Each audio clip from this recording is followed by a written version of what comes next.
So I first came across you in 2021. It was like the fall of 2021. I had been in Costa Rica for 3 months or so. And I don't know if have you ever been to Costa Rica? No, want Yeah, to go so though. it's a motivating place to ride because it's a country that riding is super popular. So like every morning, if you get up, with the rush hour and you're driving around, you might see like 70, 100 people riding, So Mm. it just makes you want to get out there and ride. So that was kind of the impetus for me to start training again. So when I started training again, I wanted to kind of like get up to speed on what's new and stuff. And so you started showing up in my YouTube, and I'm like, who is this Brendan guy?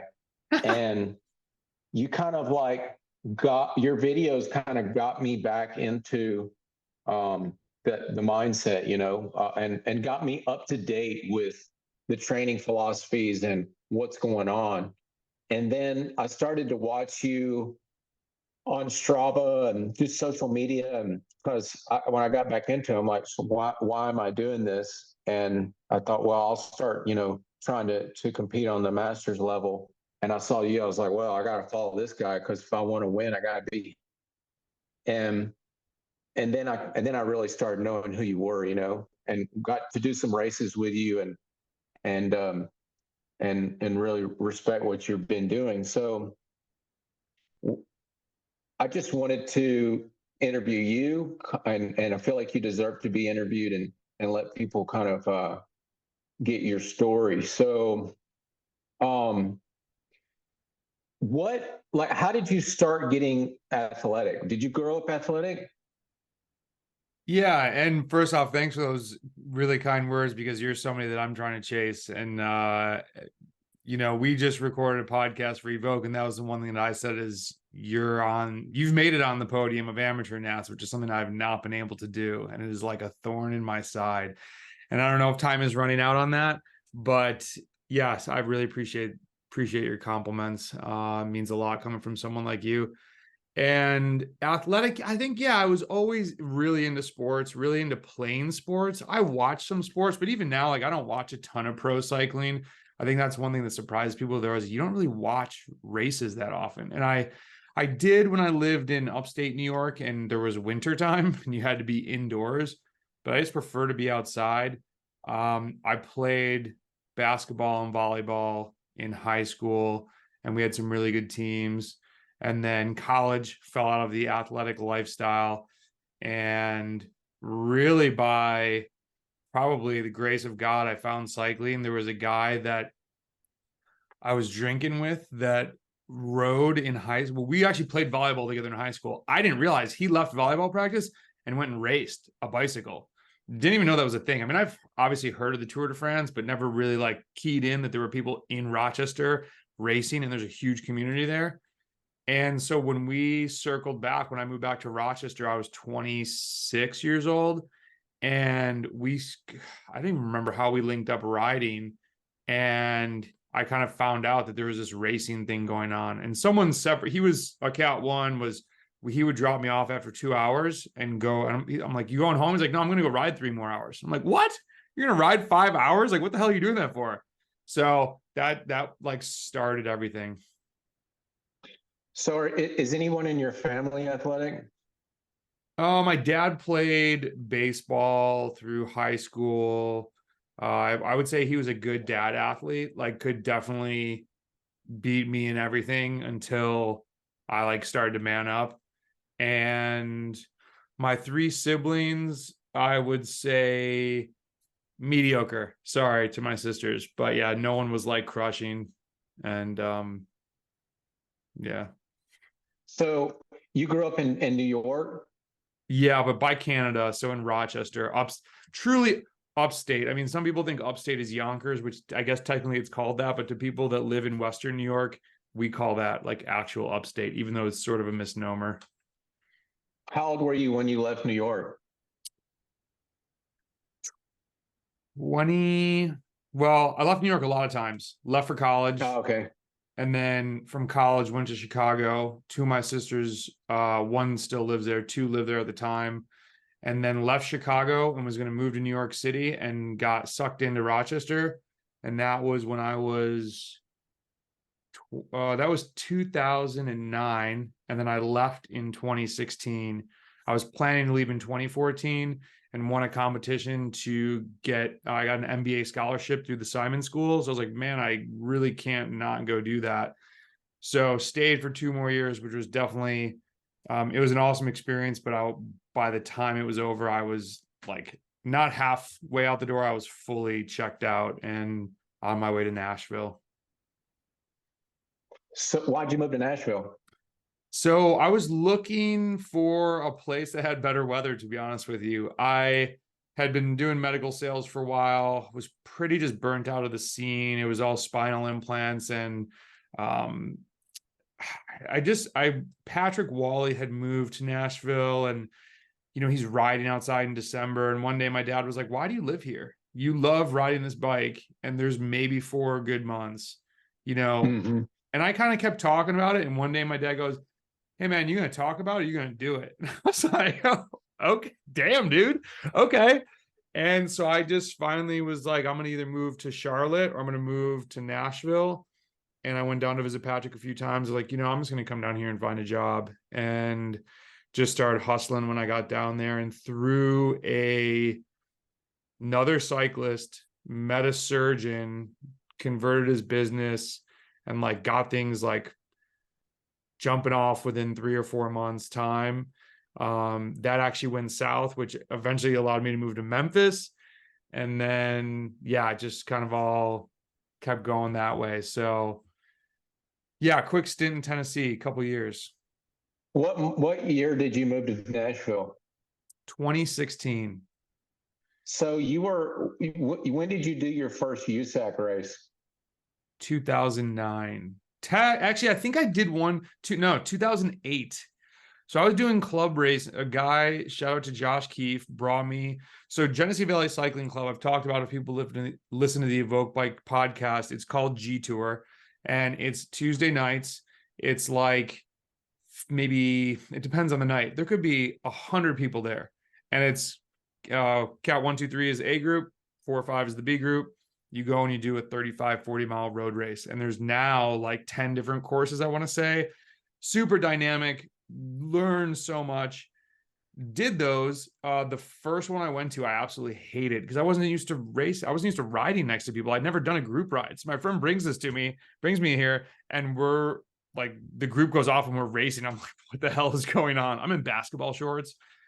Hated it. And Josh was like, Wow. Yeah, dude, like, did not have a good time. He's like, come to 3 of these, and if you still hate it, then don't come back. So I went back to the next one, hated it a little bit less. And then the third one, I came in like 7th, and I don't even remember how this happened. Like, it was a total fluke. And at the end of the race back then, to keep score, they would like have you get in a line, and they had a little barcode, and they came and scanned everybody. And I get to get in the line. So I get this like dopamine hit or whatever. And I'm like, whoa, I like just did something. This is kind of cool. And because now you're in the top 10, people start to say what's up to you. So all of a sudden I'm kind of like, oh, this was actually not bad. Maybe I'll come back. And that was really just where everything jumped off. I mean, my life changed from G Tour. It's crazy to say that, but it's true. So you really have your career in cycling. You owe a lot to that guy who persisted that you do that. 100%. I think it was a great life lesson of, if you're gonna go do something, don't stop right away when it feels uncomfortable, because I was never going back. If I had somehow found bike racing and I went to one of those G Tours, there is no way. I mean, I remember getting there, and I don't blame anyone else, but this was a good lesson for myself. I'm there super early, because in my life, if you're early, you're on time. If you're on time, you're late. So I'm there before everybody else. And we're in the middle of nowhere. So it's like, you just park on the side of the road, you get your bike, and you go race. I'm thinking this is going to be like super official. no one is there. I'm like, am I in the right place? Like, I'm looking at this map. Slowly people trickle in, and it's after work. So, if the race started at 6, let's say, like 5:50, everyone's coming in, parking, like throwing their crap on and like getting out there. And I didn't know anybody. So I'm kind of like, and my friend couldn't come that night. So I'm just sort of standing there in basketball shorts. All these other dudes, it's the cycling community. Who the hell is this guy? Not in a nasty way, but their default was, let me talk to people that I'm comfortable with. Don't go out of your element to say what's up. So that was always like, if I see somebody new, I try to be cognizant of, I shouldn't be shy towards them. They're probably being shy towards us. Let's go say what's up to them. And I hope all cyclists do that, because we, roadies, we're all like, we're kind of a little standoffish at times. And that's I'm shy naturally in real life around other people I don't know. So I'm like, ooh, I don't know if I should say hi to that person. But I try to. So like, can you think of some people, you mentioned that guy, but Josh Keefe. Yeah, Josh, can you think of some other people, like, since you've gotten to where you are now, that you kind of like owe credit to, in the sense that they kind of helped you get to be the cyclist you are now? Does anybody stick out like that? Yeah, definitely. Mike Minerva, he mentored the B group. He was the first person I think told me, why don't you try a real race? I said, what's a real race? It's like a race on the weekend, a USAC race. Tons of people in GVCC that were just there all the time. My first real coach, Jason Hillemeyer, I think. And then as I went from, so I started racing then 2009, started as a Cat 5, got to Cat 3. The next year went from 3 to 1. And in that process, the 3 to 1 is when you start seeing all the same faces. And guys like Drew Scholes, Dan Barney, these are a lot of my teammates, John Hunter, Andrew McCullough. We all kind of just were coming up together. And I think we all lifted each other together, and we all trained as much as we could together. And there's a different bond there when it's 30 degrees out and there's maybe 15 people in the whole city going out to ride.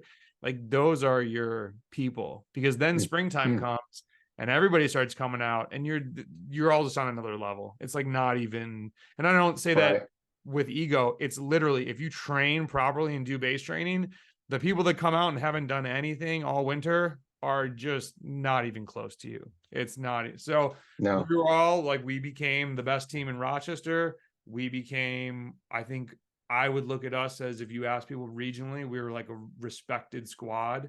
And that felt really cool. I mean, I think as an adult athlete, I was then 28. It's like, I mean, athletics die for most people after college, unless you become a professional athlete. So to have this, it was so cool, because I liked my job and had a lot of goals for it, but it's hard for me to love medical device sales. Like, it's, not a passion. And I think I was looking for a passion. I didn't know what I was passionate about anymore. I didn't think it was going to be sports. Sports had died when I was 22, going into, or before that, 18, when I was leaving high school. I think what you're saying is basically rooted in camaraderie and relationships, and kind of like mentorship and stuff. And I think that's really important. Like, for people who, one of your questions you ask people a lot of times is like, what's your advice for the new cyclist? And I think it's something that's kind of hard to just do by yourself as you're getting into it. I think when you're at our level, like, we kind of know what to do, and it's such a big part of our life that we can just do it by ourselves. We don't need that, but it's so valuable to have when you're starting out, because you learn so much from other people. And I think, like, with gravel, and gravel is not really like that. It's kind of isolationary. kind of, if that's a word, it's kind of isolating. It's isolating, right? You know, you don't really have a team. There's not that tactic. You're not going with a group of people and doing it together. And I think that's super important. It sounds like you drank a lot. Like you had this period. Were you a big drinker? Dude, mega partier. I partied how I ride. And people that, So, when they crossed over, they were like, whoa, dude. Off season to me was you go to Green Mountain and then you get trashed for 3 months until January 1st, and then you stop. And it was just out of control. so, Let me actually so push I back can on kind something of, back there, though. I think that the camaraderie is huge. The teammates are huge. I still draw so much from that. And that is, I love living in North Carolina, and Lander and I try and cross paths. There's not a ton of roadies that ride. There's no group ride, let's say. Like Florida scene, you can show up to a group ride on Saturday morning, and if you're tired, you're going to get dropped. And there are some really fast people there, and I draw so much from that still. I'm actually like itching to get back down there to see those guys. And it's also a bad temptation because they can go hard all year long. And I'm like, okay, I gotta maybe do that once every other week, but really stick to my base training. But yeah, I think that's something I missed this past year, of not really having a true team. And it's just an incredible, that's why I always tell people, like, try to upgrade as fast as possible. And when they ask me whose team should I get on, I said, who do you want to hang out with? Who are going to be your right. boys? Who would you go chill with? Because that's what you're doing at a bike race. Like you said before we started recording, like, I could have gone to Graham Fondo Nats early today, met up with Owen, kicked it, spent all day tomorrow, maybe do a quick ride together and chilled. Just this weekend's bad with like life stuff going on. I kind of need to be home more. But yeah, the camaraderie is mega. And yeah, so anyways. Yeah, dude. And So actually, you, to the drinking point, Mike Minerva, one of the guys I mentioned, had asked me. There was a local race before I really knew what all these races were. Like, racing to me was just going on Tuesday night and racing. And I went to do this like weekend ride. It's a USAC race in Bloomfield. It's called the Bloomfield Classic. Freaking awesome race. It's just rolling and some gut punching 30 to 60-second efforts. And I got dropped early, and I think we ended up coming. I chased with this dude, and he punked me at the line. I didn't really realize how this all worked. Like, I did all this work, and then he outsprinted me. I was like, dude, what the you? And someone was like, don't complain, man. He punked you. But anyways, mhm. I was talking about how I got dropped, and this girl who knew I partied pretty hard was like, did you drink this weekend? I'm like, well, not Saturday. The race was Sunday. I said, not Saturday, but Friday. She's like, how late were you? I was like, till like 4. She's like, dude, you thought you would race well on Sunday? I had no idea about nutrition, about performance, about anything. But yeah, and Mike Minerva was like, why don't you try and stop drinking and try and be good at this? And I was like, cool, let's do it. So I'm good at So stone were cold you sobering. is that how it went? Did you just like cut it off? Oh yeah. If there's something, I mean, I remember one time someone was like, you smoke a lot of weed. And I was like, oh yeah, I'm going to stop for a year. Like, I just was really insulted by that. And so I stopped for a year and then came back full throttle. It was just like, it had been very fun for me. But I will say alcohol has gotten out of control. It's something I'm working on getting truly sober. Because for anyone who's been around a real alcoholic, it's not just the actual drinking, it's your thinking, and it's the mental trap that I don't drink normally. I'm thinking about it, I'm planning it. How wasted are we getting? It's just crazy. So hopefully if you're listening, I never have a beer with you, because I'm trying not to do that anymore ever again. So we'll see how it goes. I mean, I don't want to, if you don't want to talk about it, it's cool, but Oh no, dude, I'm do an open you, book about everything. For do good or you for bad. think, That's what my mom hates. She's like, do you have to post this stuff on Instagram? I'm like, yes, I do. are you do you consider yourself an alcoholic? Yes. Okay. Yeah. So that's kind of one of the questions that I was going to ask you is, do you consider yourself to have an addictive personality, which you would if you are? Totally. And as a coach, like, how long have you been coaching? So I started coaching in 2010, and that was right Mm, after, like a year and a half after when I was a cat 2, I think. And I'd coached basketball at my parish, and cycling was taking over my life. And so I stopped coaching basketball because a lot of our games were on the weekends, which is when I was trying to do these training rides. And like now I had other things I wanted to do on my weekend besides like go coach kids and play basketball. So after Jason was working with me for like a year and a half, I said, "What's like, how did you get into this?" We started talking. He's like, "Dude, just start coaching people." Like, he's like, "You know way more than most people that don't know anything, and you're going to be learning for the next 10 years. So don't wait to think you're going to know everything. Just jump in, charge them $50, make a ton of mistakes, and just get going." So started in 2010, and I always coached maybe up to like 10 people on the side. It's really all I could manage time wise with my other job, my main job, and really did it for fun. And then I took a break when I went back to get my MBA in like 2014, and then just really missed it. Came back, coached 5 to 10 people. And then when I just got burnt out of medical devices, people would always ask me, like, why don't you love cycling? Why don't you do this coaching thing full time? And I just didn't know how to utilize social media and how to build a business out of something like this. It didn't seem realistic to me, to be honest with you. And then hmm just got real burnt from being in a hospital and was like, all right, I'm going to give myself a year. I'm going to go ham with this and let's see what happens. And went with it in 2016 full time with EVOQ and just never looked back. So How still many trying to figure it coaches do out. you, how many coaches do you have with EVOQ?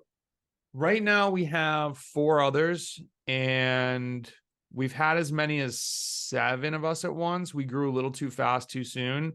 And I also learned a lot about, I never really had to manage other people. I was always managing more like product lines and Right, goods as opposed to humans. And so right.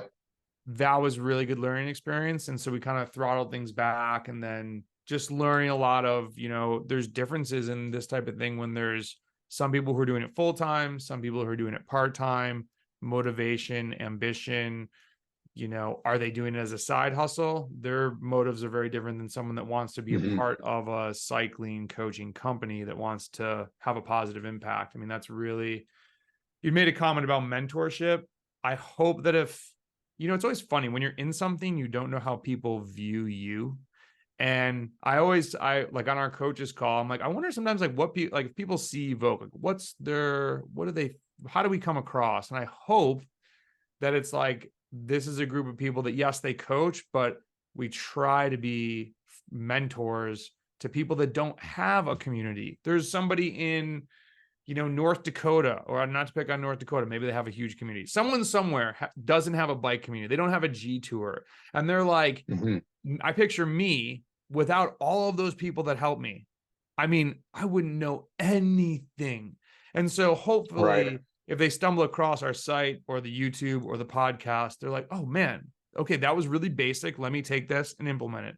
Oh, because sometimes I get crap from like short podcasts that are one point. People are like, this is so stupid. Why is this one thing? I'm like, because if you're new and I tell you 20, instead of taking one Right. and actually taking action, you're going to listen to 20 and do nothing. So it's like, maybe this podcast isn't for you, dude. I mean, it's always funny the people that aren't positive about trying to just pass along some information. So, anyways, that's a little rant there, but I've always scratched my head at that. But How many clients do you have personally now? so I would probably not go over 30. I've done more and it gets a little crazy. I scaled back to about 20 recently because I was just doing so many podcasts, so many videos, and I've done that for about a year. And I think I miss having more athletes. It's just, I like coaching people. I love seeing someone succeed. And because man, there's so many times when I remember like emailing Jason or emailing Mike the excitement of, even if I just hit a new power number, or I completed a whatever interval, or I won a race, or I didn't get dropped in a race, or like I found some small win, and just helping people. I think sometimes I think I was curious, could I have more positive impact doing more podcasts and more of that stuff? But selfishly, I also do need to feel something come back in return. I need to hear somebody like, dude, I can't believe this happened. I'm so amped from this. And I think I'm going to pick up a few more athletes. So maybe the number is like 25, but right now it's like 20. And I think for most coaches that are in Evoke, I would highly ask them to rethink going over that number. I know there are some people that coach like 50, but if you actually know that coach, they don't know everybody. And that bothers Right. me. So, Do you coach anyone who's like your direct competition? well, I used to coach Michael Zinkin when he switched over to NGCA. He went with Emil. That obviously makes more sense. Emil runs that team. And we were in the break together. And I was Right. super hyped when Michael came. I was like, Zinkin, let's Right. freaking go, boy. And Yeah. I used to coach Owen Schott. He's kind of doing his own thing now. Right now, no. I'm trying to think. Well, Abe, shout out to Abe. I'm gonna bet on myself against Abe. I've beat him in a gravel race once before. If he continues to get faster, he's definitely going to be gravel competition. And if we're in a technical race, I can't roll with him. So yeah, there's always a few. There's always, and you know, I think that in being open to talking to people, I do way too much. I shouldn't say this on a podcast. If someone reaches out to me, I try to help them as much as I can. There are people that try and take advantage of that, and I have to be like, yo, dude, I'm really sorry, but this is called coaching. Like, I can't help you Right. this much. I'll try to help anybody. So there's always somebody to race. So we've like chatted or whatever, and at least I know what they're good at a lot of times. So that helps me. But yeah, it's always funny when you toe the line against somebody, and I hope the best for them, because honestly, it's, if they beat me like this weekend. And that's what I love about this community of cyclists in general. Like Owen and I have talked a lot. We talk very often. And when we realize we're going to be at this race together, we're going to race together, because I think you got to be with somebody fast at these Grand Fondos. Owen's a better pure climber than me. So I'm really maybe setting myself up to lose by linking up with him. But you got to, like, you want strong people in a road race with you in the break to stay away, but you still got to figure out how to beat them. And so Owen and I have that, but if I lose to Owen, whatever. I'm just as happy for him. So we'll see what happens. But yeah, so that's a kind of went on a tangent there, but yeah. Yeah. When I select a coach, I've thought about it in the past, like, would I want to use a coach that I'm going to go to a finish against, and they're going to know everything that I do? And it's like a lot of trust there. Like, you're doing this to win or to get a result, and you're coaching me and trying to beat me at the same time. Is a weird dynamic. I don't even think it is, because at the end of the day, like, that's, unless you were maybe lived in the same city, like, it's such a, like, when we would cross paths, if somebody I raced, it's like, oh dude, yeah, okay, we're gonna be at this race together. It's still a bike race. Like, we're almost like trying to, no offense to the Zwift people, but that would be like Zwift racing it, where it's like watts per kg is the thing. Like, there's just so much going on that I know a lot about most of the people I race against who are a threat. Like, who do I not want to sprint against? Who is bad at rolling in a break? Who's riding really well? Like, that's the only thing that is that you do know, is how are they riding right now? I go in a race and I look at the race predictor, but it's like, dude, it could be somebody not even on the list who's going to come up and smoke everybody. And so you just need to be on guard. I think that is one thing people way over internet a bike race. I think a thing that I didn't do very well for a long time was do course analysis. I do more of that now. I used to go in totally blind, but I think people look into other athletes and they put people on a pedestal and they psych themselves out. I would say more do that than don't. Yeah. When you say they psych themselves out, look at how many you watts that mean guy can do. they it's like they defeat themselves. Yes. And I truly believe that if you cannot convince yourself before the race that you're going to win, when things get really hard, there's that thing in your head that unconsciously is telling you, or subconsciously is saying, you know, that person is faster than you. They're supposed to beat you, dude. You're not supposed to win this race. Right. You second guess yourself. You second guess moves. Cycling, it's like this. If you're thinking, see ya, you're not going to win. It's reaction. It's you might be thinking proactively, but when things start going down, it is whatever that sixth sense is. It's like, follow that, don't follow that, follow that. Wait, two guys went, do what's the math? Who's behind you? Where are we in the race? Like, there's just so much like micro computing that you're just automatically doing from experience and habit. That if you're letting that habit be, look at all these fast people here today. Ooh, look at those watts. I saw a guy got that KOM. Like, you're done. You are done. Unless you're an athletic freak and you're just better than these people. If that's how you're approaching a bike race, you need to shift how you start thinking about. I have athletes who I'm like, the biggest thing I try to do is get them off Strava. Stop looking at this. Stop. And then they have these breakout performances that they literally cannot believe. And I'm like, I've been trying to tell you this for 6 months. You are actually a very good cyclist. You hold yourself back immensely. And that, it's like, thank God we had that one big mega breakthrough ride, because now we start peeling back all this insecurity. It's our society. Well, a lot of us are just very insecure about ourselves, and it bleeds into bike racing. No doubt.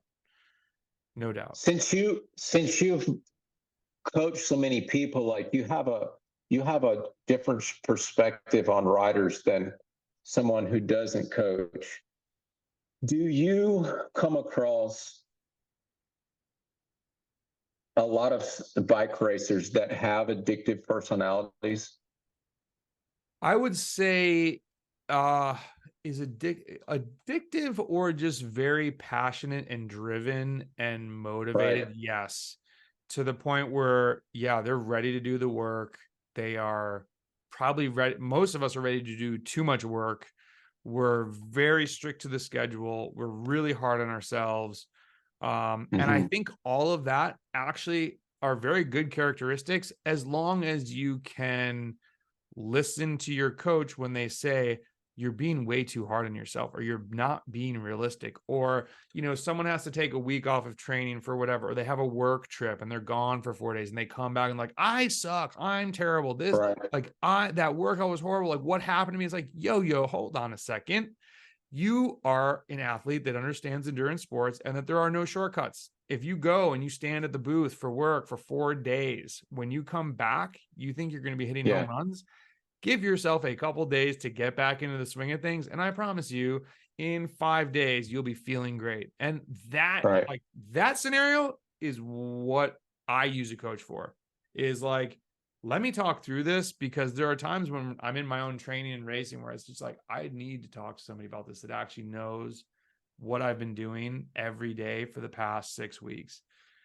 So, but yeah, I think addictive personality and just very competitive. Well, I bring it up because I've noticed it off and on as I've been involved in sports.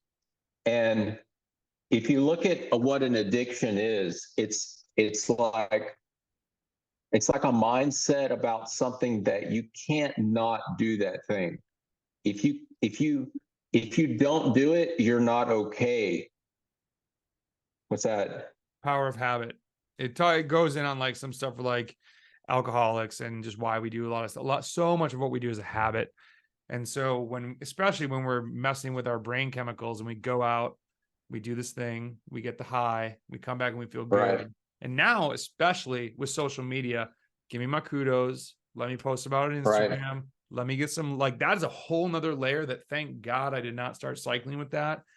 I will actually say I was probably I'm not going to say the first. I would say I'm within the first 100 people blogging about watts, because there were people in my club that were like, yo, dude, do not do that. That is for Freds. That is not cool. Like, you're not supposed to talk about that stuff. I'm like, what? You're not supposed to talk about watts? It's a freaking power. Get out of here. Like, that's really not cool. People were very like, and I was like, okay, I'm gonna be not cool because I like talking about this, and I'm very curious about how I get faster. Like, I don't think I'm an amateur cyclist. It's not like I'm a world tour pro who's like, look at my watts. I'm a 5 watt per kg rider, not a 7 watt per kg rider. There's nothing to brag about. And so, yeah, I just have always loved talking and learning about what people are doing. And I'm man, yeah, there's just I love that our endurance sport, that's probably most of them, we just have so far to go in what we're learning. And yeah, I could go on a tangent about that. What I see sometimes with these people who have an addictive personality is they tend to just ride all the time. They can't not ride, or they can't not go hard, because that's like their addiction, and you can't really achieve breakthrough performances and peaking and that kind of stuff if you're fed by an addiction. You have to be fed by the physiology and the plan of the goal setting in the past. It's like a process, not something that you have to do. The goals need to be aligned with your motivation for why you're riding. I mean, that was the biggest thing that I did wrong early in this year, which it's been a weird process, because I was gonna race and I did a huge January, and I was like feeling so good, and I started to get ready for some races. And I had decided that this season I wasn't going to race with the team because I wasn't sure what races I was going to do. I'm kind of new to Florida. There's some early stuff. I wasn't sure when I was going to be in North Carolina. Like, the thing I love about being on a team is the camaraderie. The thing I dislike the most is when people are flaky and they sign up and they don't show up to races, or they, even worse, they say they're going to come to the race and they don't go. And I was like, I'm going to be all over the place. I don't want to be that guy. I'm just going to do my own thing. And so maybe I'm going to not make choices based off of racing. And so the first 2 races in February in Florida, my sister decided to come visit. And I'm like, okay, cool. I'm super pumped that you're coming. And my friend picked to come down with his wife. And I was like, okay, It's okay. It's February. I'm not going to do those races. And then, like, I skipped a race because it rained, which was stupid. There was like all these things that happened. I broke a bike at one point. Was that last year? And then it just got to be like, you know what, maybe I'm not going to race. And so I started riding a lot, rode a lot. And you also hear people talking about volume, which I've always, and hopefully if there's a podcast where I didn't say this, I would say volume is amazing as long as your body can handle it. And then I'm starting to listen to these other like online gurus who are like, it's super polarized. Like, you only have to go hard when you go see God. And here's the thing. I did like a 30-hour week, and at the end, it was like hour 27. And this was the second week or third week of doing this. I was in Palm Springs. I'm like, I wonder if I have any watts in my legs. And I went on this tram climb, and I did a 20-minute, like 420 watts, which is, I'm like, sick. This is amazing that I did this that fatigued. I must be like ready to go. But when I started to get ready for races and started to do some efforts, I had like 1 or 2. And I'm like, ooh, that's weird. Like, I'm smashed after these. I am nowhere near ready to race a bike. And then with trying to get sober, in a weird way, taking away a lot of that negativity, like something in my brain is changing. And I just was like, I need to focus energy here. I don't really care about racing. I was going to start getting coached by Landry at the end of last year. I'm like, yo, dude, I need to like pump the brakes on this. I'm in a weird place. I don't want to be getting workouts from someone else. And so I just rode. And then I was like, I actually want to race. And I saw you at Nationals and was just so flat. And Hmm. one of the things that I'm going to put out too, that it is super basic, but I realized this after that race. Number one, I didn't think I was ready, and I actually might have been a little sick, but that's besides the point. I was looking at, there's all these different zone models. And for a while I was using WKOs, which is 9. And I'm like, that's a little overkill. Maybe I'll go back to 6. The interesting thing is Strava uses 7. And the most important breakdown is that a lot of this, the 6 model goes VO2 max is 105 to 120%. And then everything above that, 120 is just plus. So you could go do like a lot of 130% and you get this anaerobic time. But Strava does neuromuscular where there's the 150 plus. There's 120 to 150 and then 150 plus, which is what technically WKO calls FRC. I'm basically spoiling the video, but that super hard stuff, if you want to do a road race or you want to do a crit, is exactly what I was missing. And so I've gone back and looked. And so I told Landry, I was like, yo, dude, I need to get coached. And number 2, this is what I'm going to do for a little bit. And so I went out and did some like 30 and 60-second bangers on the weekend, like just like trying to accumulate at first, just 5 to 6 minutes above 600. And then it was like 7 to 9 minutes. And then I've been looking back at old files. A really hard road race is like 10 to 12 minutes over, let's say 4 hours.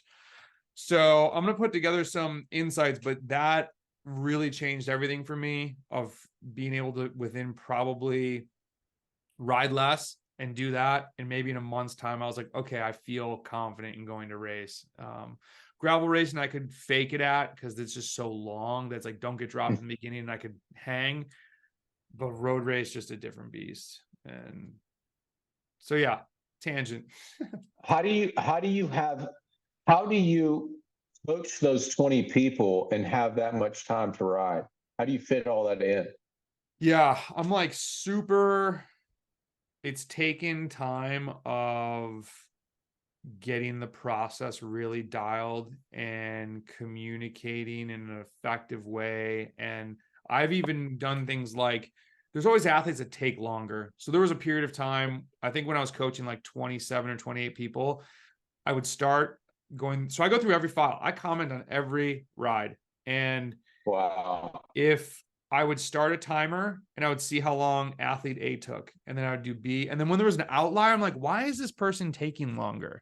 And then it's like, okay, this person changes their calendar all the time. This person doesn't do the ride. Like I was finding things. And then I'm like, okay, this is good because now I can help them like course correct this, not by saying you're taking too much of my time, but it's like, why are you not flowing as smoothly? Because if someone's all like clunky, if their calendar's all messed up, like what, I'm doing something wrong because I'm not giving them the right workouts on the right days. So I'm not blaming them. That's a good thing that I've taken from somebody else. Like always just blame yourself. I'm like, what am I doing wrong that's making this so ineffective? Because if I'm feeling this, they've got to be feeling like we're not on the same wavelength here. And then everyone know I'm very direct. It's like, coming from sales and medical devices, you had 8 seconds to catch someone's attention. Like, don't ramble on in an email.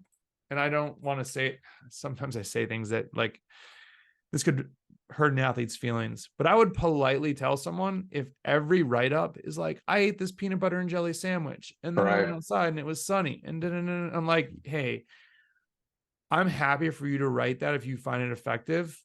But instead of writing 40 paragraphs, it's impossible for me to read all of that. Now I'm scanning. Don't make me pick what's important. Tell me what's important. I fueled well, crushed the intervals. I felt like crap here. And this is probably why, like, let me help you. And so someone once took that the wrong way. They're like, I can't believe you told me to make my comments shorter. And I was like, no, I didn't say that. I said, make them more effective so that I can be more effective. Like, I don't know. That's just how it is. And some people are very sensitive to that, and I'm not knocking them. That's fine. It's just not how the world communicates. Like that's why my videos are 8 minutes. How can I get this point across so Joey can watch it and go do it? I hate podcasts where I have to listen. And God, I hope we're not one of those. You still killed it. And before I get this laptop going, but you were saying you hate podcasts. I hate podcasts where they try to get a lot across, but they get across like 2 bullet points. And there was just like a lot of drawn out, not pertinent information. I'm like, man, really? Like, and I get the chit chatty shows. That's cool. I don't like that. But like, if you're going to propose a topic, like, let's just hit it. And I don't know, but I get it. That's not for everybody. So are you going to keep being such a volume heavy rider? yeah, just not 30 hours a week. So I think it's key. Volume is really hard to say that doesn't work. When I ramped up my volume, when I moved to Tennessee, I got way better. And that was, I could ride outside more. I was starting to I had in my brain, it was always a 4-hour ride meant the weekend. And then I started doing like one during the week if I didn't have to go to the hospital. And I was like, well, I'm like, okay, go do another endurance ride. You just got to be able to absorb that. And I think here are the things that are the flags, that are the red flags. Number one, and I've done this before, ridden too much. I think everybody should ride too much so you know what it feels like. If you don't feel like going hard, you're probably riding too much.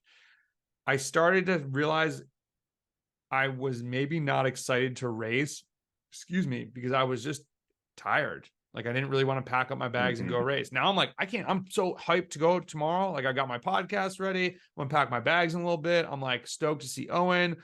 That excitement was gone.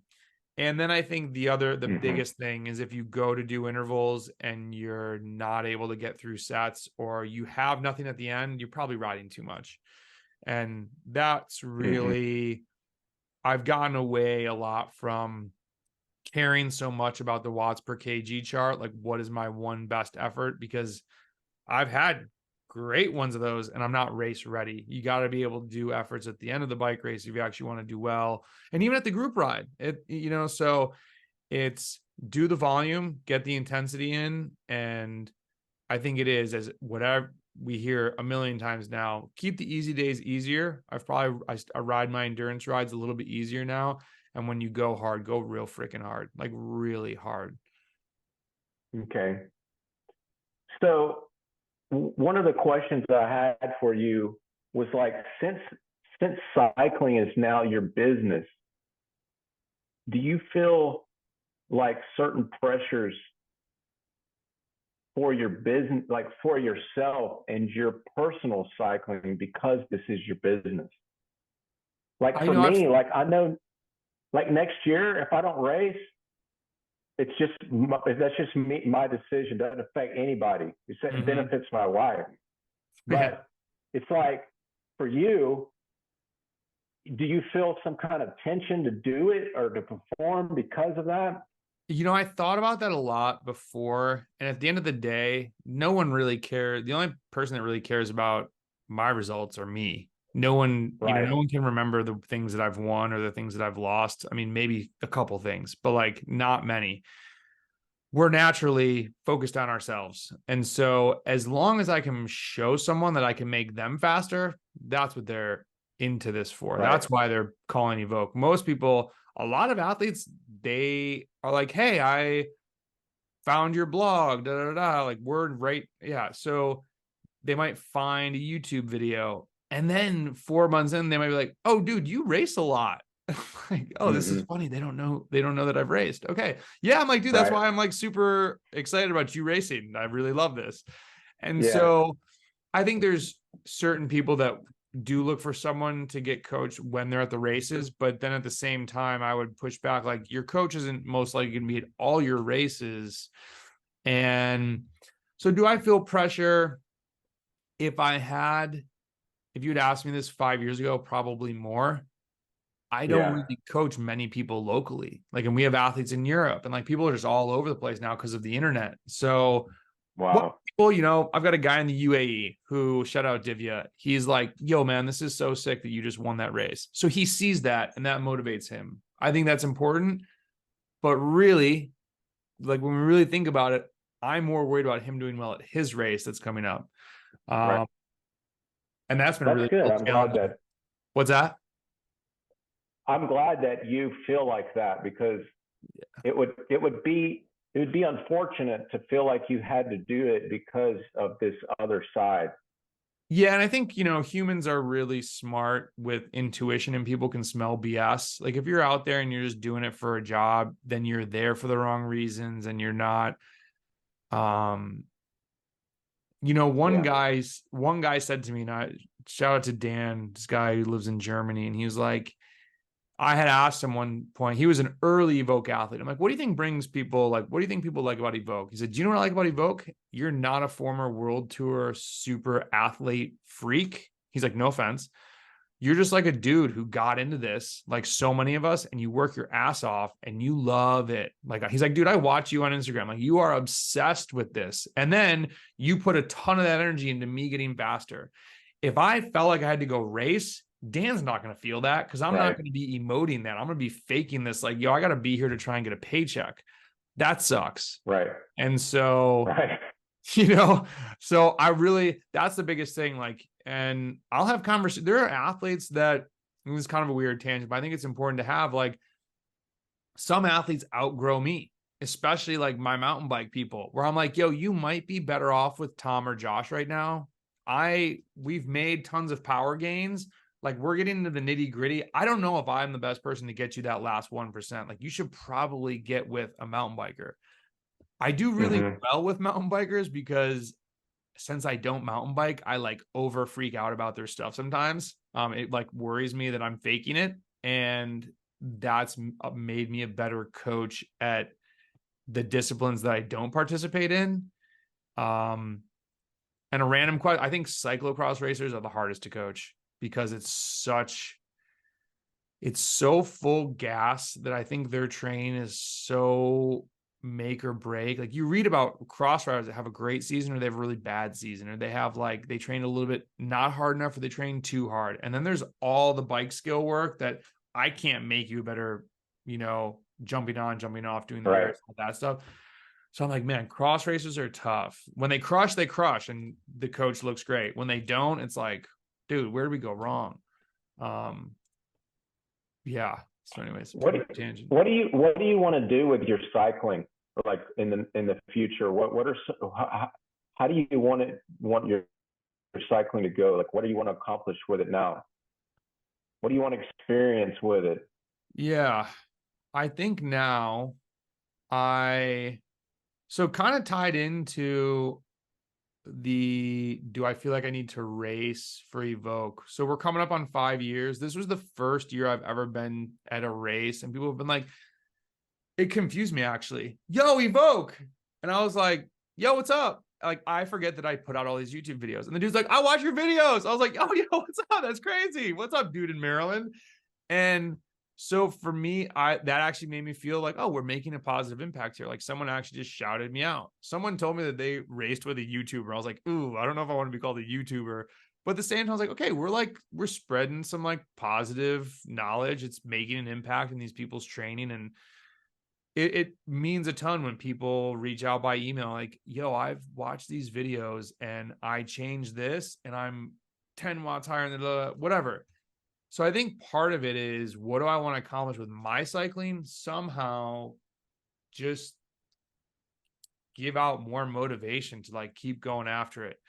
Selfishly, what do I want to like accomplish if I'm thinking of results or my team? Like, I would love to be involved in someone winning amateur nats. I would love to win like 10 Masters Nationals jerseys. And I think I came back today from a recovery ride and I was just like, God, I freaking love this. Like, I want that to never die. And I just think there's so many, every season there's something new. I think I might go after Masters Cup in 2024. I've got a buddy in upstate New York and kind of hit the road for some of those races. And I've always wanted to do Intelligentsia in Dairylands, but the crit scene up there in the P12 is like, ooh, I don't know if I really am, like, my chops are cut for that. I don't love that style of racing. The Masters is a little bit toned down. It's a little bit more how I came up in crits. And I think the big ones are just, it's a different beast, and I'm just not really down playing in that sandbox. So yeah, so I think those are the goals. I think they'll always change. I don't know. It's my goal was my first biggest goal when I won a state championship was to get 10. So when I started surpassing that, I was like, maybe I'll start going after other like Palmares. But really, I just want to love doing this. Like, I try to always remember I started doing this because I was looking for a healthy outlet. And I didn't get back to G Tour this year. I was there. I had to take a rest week. It was like my first block back of real training. And I was like, I cannot come and do a bike race right now. But I really want to get back there more, and try and give back. I think, yeah, I don't know. There's so many things to do. There's so many things to go after that it's just super exciting to even think about. That's what I missed last year. I'm like salivating thinking of 2024, going and starting to get sober and figuring out things. It was like bike racing just wasn't on my radar. I was like, I don't really care about that right now. And I think that's a good message to pass along to people, because I talked to an athlete that had a good year, but he also had like a lot of hard knocks, just got sick, got injured, got crashed, broke this, da, da, da. And he's like, dude, I'm mentally exhausted. And I was like, you should take a break. Maybe you should stop getting coached. And people always laugh when I tell them that, like, you realize I don't pay you then. I'm like, dude, yes, I realize that. But for your longevity in this, take a breather. Like this is hard. And this is, if we just bury ourselves all the time and get beat up, I mean, just take a step back. And I was talking to him about getting sober and maybe not racing, blah, blah, blah. And he's like, I can't believe you're having these thoughts. He's like, why don't you podcast about this? And I said, because I think I don't want people to think it's like, oh, poor me and blah, blah, blah. But it's important to know that you can take a step back, not race, go ride, do some whatever. Bike racing, maybe a pandemic happens again, but like bike racing is always going to be there. Something's going to be there to come back and fill your competitive juices.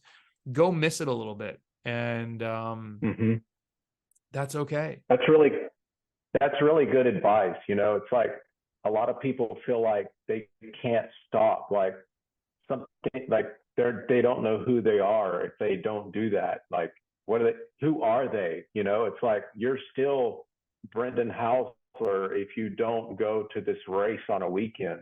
Like, I didn't cares? want to race because I have always raced. I wanted to race because I was excited to race. And I think that's what, like, I'm like, maybe I'm going to make my Instagram all about watercolor painting now and see how many people leave. It's like, just, you know, there's so many things that's what I love about social media. It's like, ooh, I know people are here for the bikes, but. Right. So. That's really funny. Yeah, that is my number one. I mean, I've had that conversation with so many athletes. Like, yo, you sound a little crispy right now. Do you love doing this? And they're like, no. I actually made a blog about a guy who he was doing this mega grand, some of these European Grand Fondos, it's like 150 miles, 20,000 feet of climbing. Like, I looked at the profile, I was like, dude, oh my God, I want to come do this with you. But anyways, the point of the story is he had an okay ride. And I look back, I was like, man, like, I'm just really surprised you felt not so great. Like, and we started peeling back more of like the 6 weeks before. And he's like, oh, by the way, like a month ago, I started not really like riding. I didn't really want to do this. I'm like, whoa, wait, what? And he's like, I was really slugging through the workouts. Like, I was tired. There was a lot going on at work. I just wasn't really into it. I'm like, dude, I'm looking through all the comments. You never once mentioned that. Like, why didn't you tell me that? He's like, I don't know. I wanted to do the work. Like, the workouts are there for a reason. I'm like, oh, dude, how did I mess this up? And it's just the A-type obsessive, like, this is here. I need to go do this. No, you need to be nimble. And if you're starting to feel like you're training too much, or to get ready for an event like that is mega. And you might find yourself more tired than than any metric's going to tell a coach. And that's when you need to be like, hey, I'm tired. I'm okay, cool. Let's pause. We need to move that rest week up, get you back, get you excited. So I don't even think he went to the event excited. He was more thinking, I need to go get this done. And that's one thing. You never want to do a race because you feel like you got to go do it. Something's off if you're feeling that way. And so, yeah. Is there anything about your physiology or your body that you wish was different? Yeah, that I wasn't 6'5". You wish you were shorter? No, well, I wish I was 168 pounds. I think that's a really nice. You got big. You can have big watts. You're not like, I can't really do a 15+ minute climb with small people. 10, No, I can me kind of neither. fake it. 10, I can power over, like give everything I've got. If it gets about, maybe it's not even 12 minutes. I think that's almost getting a little too long. People just ride away. So I'm a little bit too big, and I have more me to get aero. Bike is massive. My bike is huge. Traveling with it is a pain. It barely fits in cases. And then, but I feel I'm super happy having anaerobic punch. I'm happy to have the watts that I have. There's a lot that I'm happy with. I just wish I was maybe a little smaller. But I mean, I've always liked being tall. Actually, that's a lie. In college, I think I felt like I stood out a little bit, but one of my friends, Pete, was like, why do you, and he was small, so he obviously saw the positive sides of being tall. And I was like, man, but look, we're at a party, I'm just towering over people. And he's like, yeah, and when you throw your hands up, like, you can move the crowd, you can influence people around, because everybody sees you, man. Funny.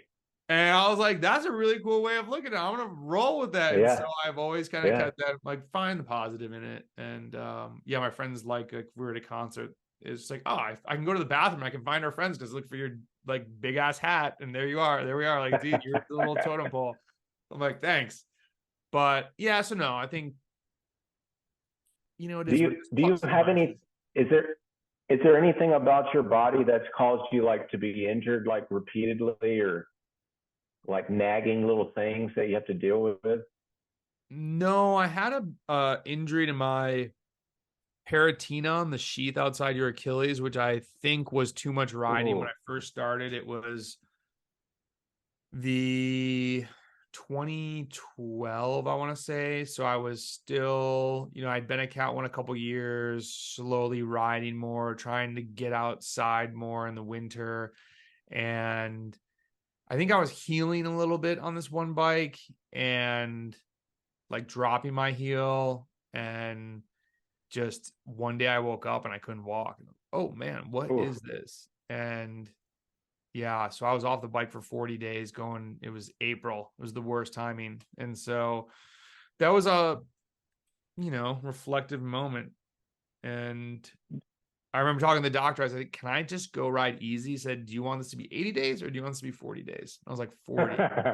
He's like, don't ride your bike. And so I'm really adamant with athletes and everybody. That's a struggle, telling people not to ride. Can I ride a little bit? Can I ride just a little? I'm like, do you want this to be 10 days or 4 days? Don't ride sick. And I don't believe that neck up, if you're sick, your body is trying to heal. Riding a bike, by definition, breaks our bodies down. That's when we break ourselves down. We rest, we get stronger. So if you are sick and you ride more, you get sicker. You don't get better. All right. I'm glad to hear you say that. That's the time when we need to embrace the laziness and say, okay, I'm not riding. It's a weird, if you ever have, most cyclists can't remember the last time they had a Saturday off, let's say, they didn't ride. The day feels so long. It's like, what am I going to do? I'm going to read this whole book and maybe family, are you sick of me yet? Like, what does everybody do all day? This is crazy. So do you think you've reached your genetic potential? I'm going to say no, because I think that there's going to be better ways to train continually. Within the past, it's 2023, I would say since 2020, maybe 2020, it really dawned on me how important VO2 max training was, and how I was doing a little bit too much at first. I think I've over the years found the sweet spot and really keeping it consistent through the season. When I started we did not train VO2 max with VO2 max intervals with my first coach from 2009 to 2012. I raced a lot, but no structured VO2 max stuff. And then within the past couple of years, seeing the benefit of doing overrunners as opposed to steady power, I shouldn't say people. I don't try to poo-poo on steady state threshold. And people that want to like, sometimes people want to fight on the internet about this. And I'm like, listen, I did that for years. I'm telling you, I incorrectly trained FTP for years. And I'm telling you now, just learn from my mistake. Over-unders, you will get faster. I think there's a place for it, but I think doing over-unders, I've become way more comfortable at riding at 440 to 480 watts than ever before, and I'm 41 years old. Before, I can distinctly remember when I was on Mount Bora and maybe, we're doing these NRC races. When I would look down and see 430, 440, I was like, I'm over threshold. Oh my God, this is really, and now I'm thinking that at like 5+. So there are people that I have ridden with over the years. I'm like, well, I can actually climb with this person now. So I say all of that, in not that I'm some wise person finding these things. I'm just trying to listen, and I'm always willing to be proved wrong. Like 4x10 was my bread and butter. I did that all the time. I'm not saying you can't get fast. Yeah. I'm not saying you can't get faster from doing that, but you can get faster than that by adding in other things like over-unders, longer VO2 max stuff. I used to only do 5x5s. Now I do like some 8-minute efforts. And I find those very applicable. And I almost want to start an Instagram account of cycling bro science, because there is something to anecdotal science in endurance sports. What are people that are getting faster doing? Riley Sheehan was on the podcast. He brought up bro science a couple of times. I just did one with Nate Wilson. He had mentioned some like, he doesn't always lean on the science. The science is super important, but I think we're hyper obsessed with it. And there are just things that people do that it works. And it's like, okay, well, what else do we need to try there's other things out there that we don't know that work, and we haven't put the dots together. So I'm hoping that in the next 4 years, we just keep learning more stuff and I can apply that. And I just set, was it a lifetime PR? I went after this 8-minute KOM. Landry had me do some like just go max from 5 to 8-minute efforts. And then the parkway was closed. I think that was part of it. The parkway was closed to cars. You could still ride on it. And I was one of those days, like I started going up this and I'm like, whoa, I'm going after this KOM. And took it by like 5 seconds. I think I did 8 minutes at 480. Dude, there was no way I was doing that 5 years into training. No way. So yeah, I'm hoping that I can still like pick things here and there and just keep using experience. And so I don't know. That's a good question. I should be, like what everyone says, 35, you start going down. I talked to Paul Thomas, who's, I don't know, over 50, maybe over 60. I don't know, but a fast gravel racer. And he said to me, he came in third at Northwinds gravel. And no, he came in second. He came in second. And he said to me after, he's like, you know what? I think I slowed down in the past year. And do you want to know why? And I said, why is it? I stopped doing things like Redlands and early season, really hard stuff. He goes, man, I mean, I'm still putting up good numbers for my age and for myself. And that was really motivating to hear. So I don't know. I think there's just so much we don't know about training. We know a lot, but we don't know a lot also. He's 50 and he was doing Redlands Cat 1? I think so, or he just meant doing like hard early season races. That's actually a good question. He might be like a Brendan Sullivan who like does the Masters race and then slides in the 1-2. That guy's so strong, dude. Yeah. Oh man. I've raced Brendan and I'm like, what do those guys I really look up to, because I want to be that badass when I'm that age. I hope I could be 50 and have 20-year-olds thinking, damn, yeah, that guy's here. Yeah. That's really funny. But earlier in the podcast, you said you should, when you're going to a race, you should be envisioning that how you can win it, or that you can win that race, or like, something in that effect. Yeah. But do you go and register for races and do races that you're like, there's 1% chance I can win this race. Yeah, and I still envision myself winning that race, whether it sounds foolish or not. I That's usually my default is I'm gonna get in a break somehow with 5 other people, and they are going to look at me as, oh, this is that amateur guy.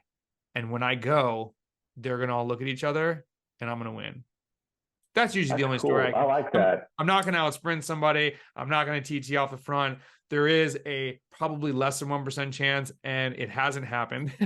But I want to go and race. I don't want to show up and be super. I'm intimidated. I mean, if I was to do, let's say, a race of the caliber of Pro Nats, the chance of me winning that is 0.00001%. Like it is that scenario. It's a fluke, really. Right. Not something I'm going to do twice. Right.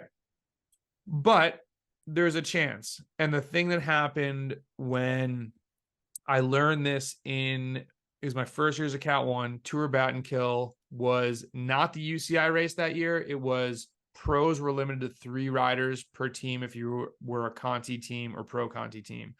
And so I'm on the start line, and there are a lot of I'm newbie. There's a lot of fast people there. And a guy, shout out to Brian Cardona, still my guy. I was talking to him this week, and he said, "Yo, B." I said, "What's up?" He's like, "Everybody puts their shorts on the same way. You did a ton of training this winter. Just go get it." And I was like, "Okay." I was like, "Okay." And we came up Meeting House Road, which is not really that big of a climb. People always talk about Meeting House Road. I think that's the name of the climb. And it was just a little slow. And Jesse Anthony took off early in the race, and there were a couple groups of like 2 and 3 up the road already. And I'm thinking, this is the moment. Like, something was like, just go. And me and Brett Tivers took off. And people that probably don't know me, I think he's from New Zealand. Sorry if I have that wrong, Brett. We took off. We started nipping off these like 2, and he's like, let's just motor past people. We're like attacking over these little groups. I'm like, dude, this is crazy. We're going to chase down Jesse Anthony, and we can see Jesse, and we are like 3 miles from the climb. And in my head, I'm thinking, oh my God, I might get on the podium at Bat and Kill. And Brett looks at me and just gasses it. And I just could not even respond. And I'm thinking, oh my God, no way, dude. And so I'm on the last climb, and I get up over the top, and the team car pulls up, and he's like, yo, go. Oh my God. And that was this guy, Mike Minerva, my mentor. And I come screaming into town, cross the finish line. Mike is there like, oh my God. And I look back, and just 60 dudes come ripping across the finish line. I'm like, oh, that was so close. And it was like Bobby Lee, Robin Carpenter, Max Core, like just, dude, on paper, there's no way I should have been third. And so Dave Towle is up there, and he's like, hey, excuse me, man, I'm sorry. Who's Mount Bora? Who are you guys? Where are you from? And I'm like, oh, no, yeah, we're nobody. You shouldn't know who we are. And so that happened. That was all just, I got in with Brett Tivers, and we just ripped. And then he dropped me, and he caught Jesse actually on the last climb and dropped Jesse and won. And it was, yeah. So that had always been a joke between me and my friend Dan Barney when Jesse Anthony went to Tour California, I think won a stage. And he's like, you're virtually on the podium with him. Like, you were on another podium by transitive property. You should be on the podium at Tour California. I'm like, I like that. Not true. So yeah, I think that's a little rambling, but you should go as a Cat 3 to a Cat 1, 2, 3 race and picture how you can win. Here's the secret. We're not that fast. We're all amateurs. You know, and something happens. If I don't know you, maybe I doubt you. Maybe you go off the front. I had a teammate, John Hunter. He called it the non-attack attack. He would slowly ride away. And John doesn't look like this athletic beast. He's a podiatrist. No offense to podiatrist. He's just like, here, I'm going to just go off the front a little bit. Never going to see him again. He did that to us twice in one weekend. Talk about embarrassing. Came to Rochester and did that in 2 crits. And people watched the second time and were like, we'll see him again. Nope. Because he was into Aero before people were into Aero. He had big, super deep zips and just ripped that course to shreds. And it was like, man, okay. Going back to people looking at Strava, people look at the paper way too much now because there's way more paper to look at. you didn't know all these racers when you went. You showed up, you're like, who are these guys? Who are those guys? Oh, I've heard about that person. Oh, I think that person started this thing called a blog, and they're writing about their races. Right. And so now we just know too much about everybody, and it can be intimidating. And so I put that in a video about Masters Nats, you know, getting smoked at the road race, and then I left the hotel. I'm getting on the podium today. I'm getting on the podium today. That's cool. And so you just got to believe. If you do not believe, your chance of winning the race is this anyways. If you don't believe, your chance is razor thin. And just fool yourself. Wow. We're dumb animals. We convince ourselves of dumb stuff all the time. Why can't you convince yourself that you're going to go win this silly bike race? Man, I think it works. I love that. I think it works. You need to go. You need to do do you know what feels awkward? You need to go. Oh, I do. Yeah, shoot. You know what feels awkward? Doing a post up the day before a race on your openers ride. Yeah. Feels awkward. I remember you saying you did that. It works. Visualize that. And I would recommend look around before you do it so you don't look like a total tool. But it's there's something to the brain. We don't know so much about the brain to body connection. There's like I feel like I said like a lot on this podcast. Sorry to people listening. When I get rambling and super excited about something, I think that comes out. It's a bad habit. The high torque intervals, we talked about that. The neuromuscular connection and the brain's tapping into how we repeatedly grind on this pedal. There is something to that I'm positive we don't know about yet. There's something about repetitions. There's something about just so much. And so confidence and mindset, definitely. It's hard to prove, right? So people don't want to believe it or they don't want to do it. And it feels a little awkward when you get into it. But if you start convincing yourself that you can win, I almost guarantee you will have more success in endurance sports than if you have a look at all these fast people mindset. They're fast, but so are you. Let's talk about the Fondo, the mechanical, like what broke on the seat post? So the new BMC does not accept SMP saddles. Exactly that face. So an SMP, the funny curve, because of that curve, if you ever look at them, they're actually, the rails are tilted backwards. So it's not parallel. The correct angulation. Yeah, it's not parallel. So you can't actually pull the saddle back low enough. It's too far forward. I went through this with BMC and they're like, wow, well, yeah, this is a problem. My mechanic in Florida, through a guy on eBay in China, found the very old school saddle clamp where it used to be, how do I describe this? 2 crossbars that when the saddle rails go under the crossbars have those little divots. It's like a terrible design. That's why it's no longer around. That worked. And the guy in China was positive. I don't know how he tested this. He's like, this will work. So it took 3 weeks, 2.5. It took a while for it to get over here in Florida. I got it. We got it set up. It worked. Well, long story short, that was a year ago. I guess it just either failed at some point, or the interesting thing, which this is probably more the reason, but I don't know if I can believe this.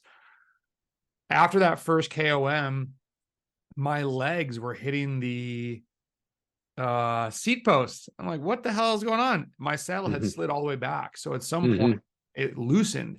So it's raining. I get on the side of the road. This seat post sucks. You can't get a tool that you bring perfectly in there. So I'm trying not to strip it.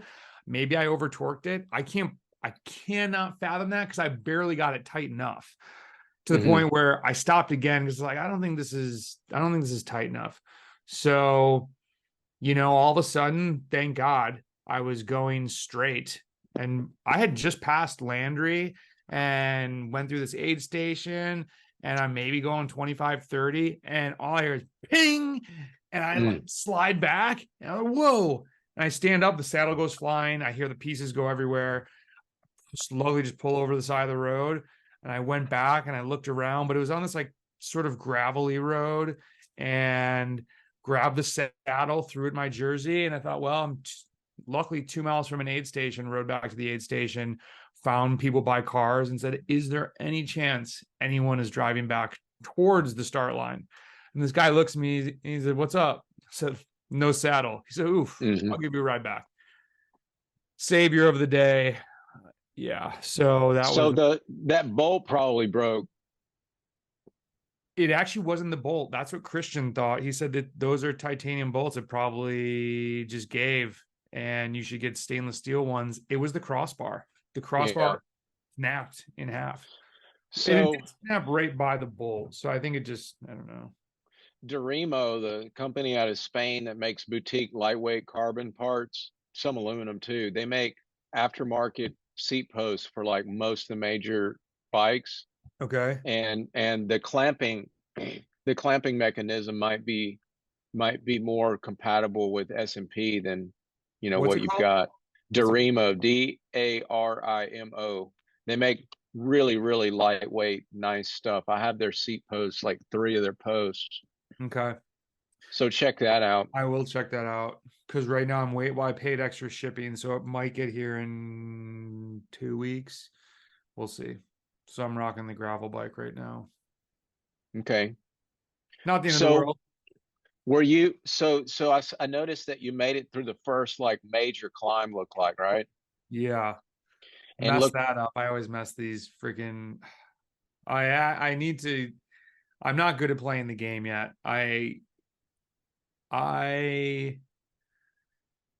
First off, I wouldn't have had the best time by far. I got Andrew Knight absolutely went nuclear on that thing, and I think I'm trying to think of how much time he put into me. 30 seconds on that, because I looked at it. He was it 30 seconds? Yeah. Yeah, so I probably would have gotten 15 seconds back if I'd raced it smarter. What I was thinking was, these Kelly Benefit guys were on the front as we're leaving town. And then all of a sudden, as we get like relatively close, they kind of disappeared and no one fast was up front. And I'm thinking, where did everybody go? And foolishly, I was having a home like, should I stop to pee right now? I kind of have to pee. Maybe I shouldn't pee. I should probably stay up here. I was trying to look back to see how many people there were. And I thought, I'm just going to keep going. Well, 2 guys, we start to approach the start line, the timing mat, and I'm already thinking I'm in the worst position because people were not going full gas. Yeah. So I hit it up this little roller before it goes downhill. And so it's me, basically. I'm thinking this is the worst idea ever. And then 2 guys came up past me and they were going really hard, where I'm thinking there's no way they hold this up the whole climb. And so then I was thinking of the Boone Grand Fondo where, Kelly Benefits sent one guy ripping up to basically have people chase him to keep the group going. And then the people that were Ash, Spencer, and Liam attacked on the climb, as we should. So I was glad I didn't go for that bait. I kind of went for it this time. So anyways, Andrew comes past with this other guy. And I'm thinking, well, this is Andrew. We're going full gas. And I just got detached when it got really steep. And I saw Owen, I came around him, then he came around me, and then some guy from, what's the maroon Atlanta team? Something Project. Project Echelon, Project, I know who you're talking about. Paceline Project. Something like that. Kudos to this guy. He almost dropped his chain, so he pulls over to the right, and a minute later is back with us. I said, dude, did you drop your chain? He said, not fully. I said, well, I can't believe you got back here. I was 10 out of 10 full gas. And not saying that I'm fast. I was just surprised that I don't know how far he got back, but either way, it was an awesome bridge back up. And the 4 of us rotated and then they gapped me a little bit the line. And so it was Andrew and I think 2 other guys. And then it was Owen, this kid, and somebody else. So I think I came in 7th time-wise. I think I could have done better. Why didn't you just follow Andrew? I did, but the problem was he started the timing map behind me. I know, that's what I'm saying. Why weren't you because I didn't see. I saw him, and he was initially there was so much road spray, which I hate. I was thinking I'm just going to ride up near the front. Yeah, and then I didn't shift. I didn't rotate back, and I thought that when I passed him, he was 30 people back, which probably was the spot to be, because then when the KOM started, he, You let draft, let right? people get going. Yeah. So yeah, screwed that up. And then this happened before the second one, unfortunately. So I did horrible on that. I was by myself. And then the seat exploded, mile Right. 30. So It it was, seemed what's that? it seemed like it was a pretty painful event because of the wet and cold. I love you, Owen, but I was going to take you out, boy, because he's from Florida. I grew up in that stuff. It was not cold. I'm sure it got worse. Yeah. I never felt cold until I stopped riding. And that was my strategy. When I passed Landry and I thought, I'm taking off for a little bit, because the group, I caught everyone at the first aid station. There are 100 people getting snacks, and I could see people standing on the side of the road looking as if we should be riding right now. And when I said, there's no way I'm stopping in that mess. So I was going to hammer. And the way Owen described it, he said, man, I mean, Landry took a shower on the course at a college gym to warm up. People got, Wow. yeah. So I could be wrong. I wasn't there, but I'm honing my inner upstate New York and saying, Yeah. Owen said he was almost hypothermic. Landry said he could barely put out power. I'm thinking, I'm going to friggin' rip your face off. Yeah. I could be wrong. Whatever. And I really, though, like, Owen's a good friend. I would have loved to have the opportunity to just possibly be on the podium with him. It would have been nice because he won, and that's just special when it's like he won, you're there. It felt really good when I won the road race and he was there with me. So that was a bummer. People didn't realize I had no saddle. They just looked at me very awkwardly because I came riding back, standing up, and there's a massive group. And that's the thing too. I would have kept going. I don't like riding so slow in between. I don't understand how people do that. I don't think that's the strat. That was not the winning strategy the year that I won in Asheville. I don't know if we talked about this on the podcast before, but 4 people, full gas, even on a Asheville, if you remember, where it was slight incline and then a very small kicker, 4 of us beat, I think, 25 guys. And my theory was, the 3 other guys I was with, Patrick didn't care, and the other 2 were thinking, I don't know if we should be up here. I said, listen, if we actually all work together and go full gas, I promise you, we're going to go faster than 25 people, because no one is going to go full gas on the front. They are all going to be waiting until this little climb. And we roasted them. I was kind of surprised, but I thought, hey, we finished half an hour before them, and we both had family members there. That was our big reason. We said, I don't want to be out here for 6 hours. We've got people waiting. Let's just go as fast as we can. So, pluses and minuses. I am just thankful that I didn't break my total bike, didn't break my body. It was one of those ride home where, I drove here, I stayed in the hotel. Not even that I didn't get a result. I rode 30 miles.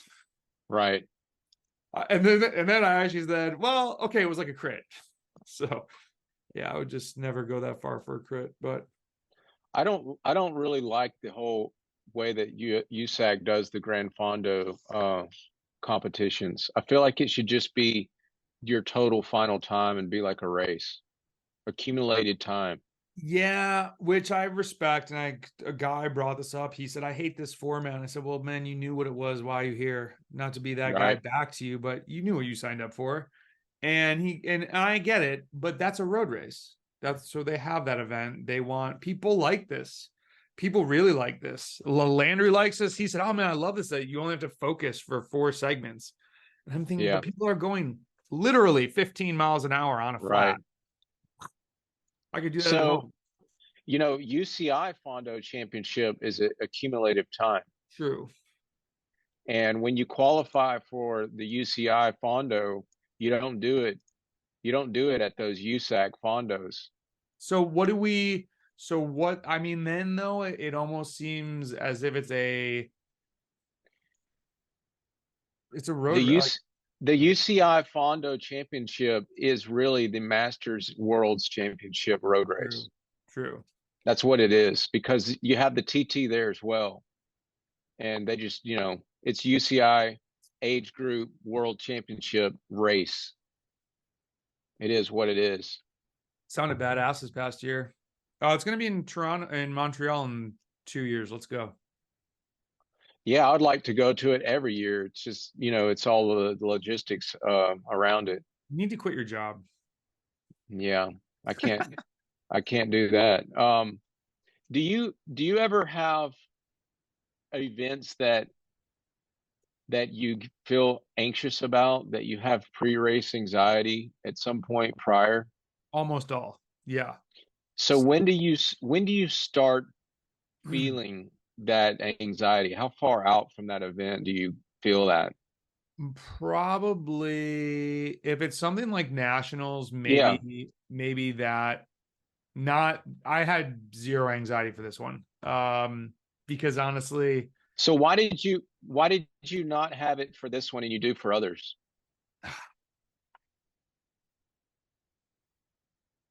because I would have loved to have won. No, like that day, nothing more I wanted than to have a great ride, see people, and win. But I knew that if I didn't, I actually don't know the reason. I don't know. I wouldn't be that disappointed. I was bummed after the road race in Augusta, because I just had a really bad day, and I feel like I did things wrong. And the road race, I think it means more, even though there's age groups there. The road race is just stiffer competition. More people really want it. I mean, especially in Masters, I wouldn't say that's my number one goal, but it's definitely up there each year. And so you really want that, and you train for that. I didn't, I went into the Grand Bondo, and I just changed to like a 28 cassette. I wasn't sure if it was gonna be enough gear, and I was like, whatever. If it's not, then whatever it is.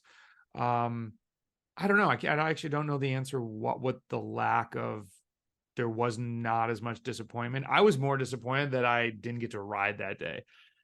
Oh man, then it's kind of screwed up the week, because then I came back and, well, Monday I'm going for a big ride because I've just eaten so many carbs and Right. I feel gross.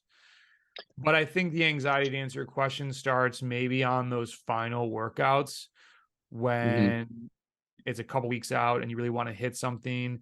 But at the same time, that's motivation. If I go out and have a good ride, and then I'm thinking, okay, I've done everything I can do, and I've made all the choices that I thought were the best for this race. So whatever happens, happens. If somebody's faster, they're faster. And that was part of the thing that made me not feel super bad about the road race. I was disappointed by that. Hey, this is just how it unfolded. I did not train in the heat. I did not race in the heat. And I just kind of fell apart, which I did not see. I did not see that as an option that day on such a short race, but that's what happened. And so it was a good lesson learned.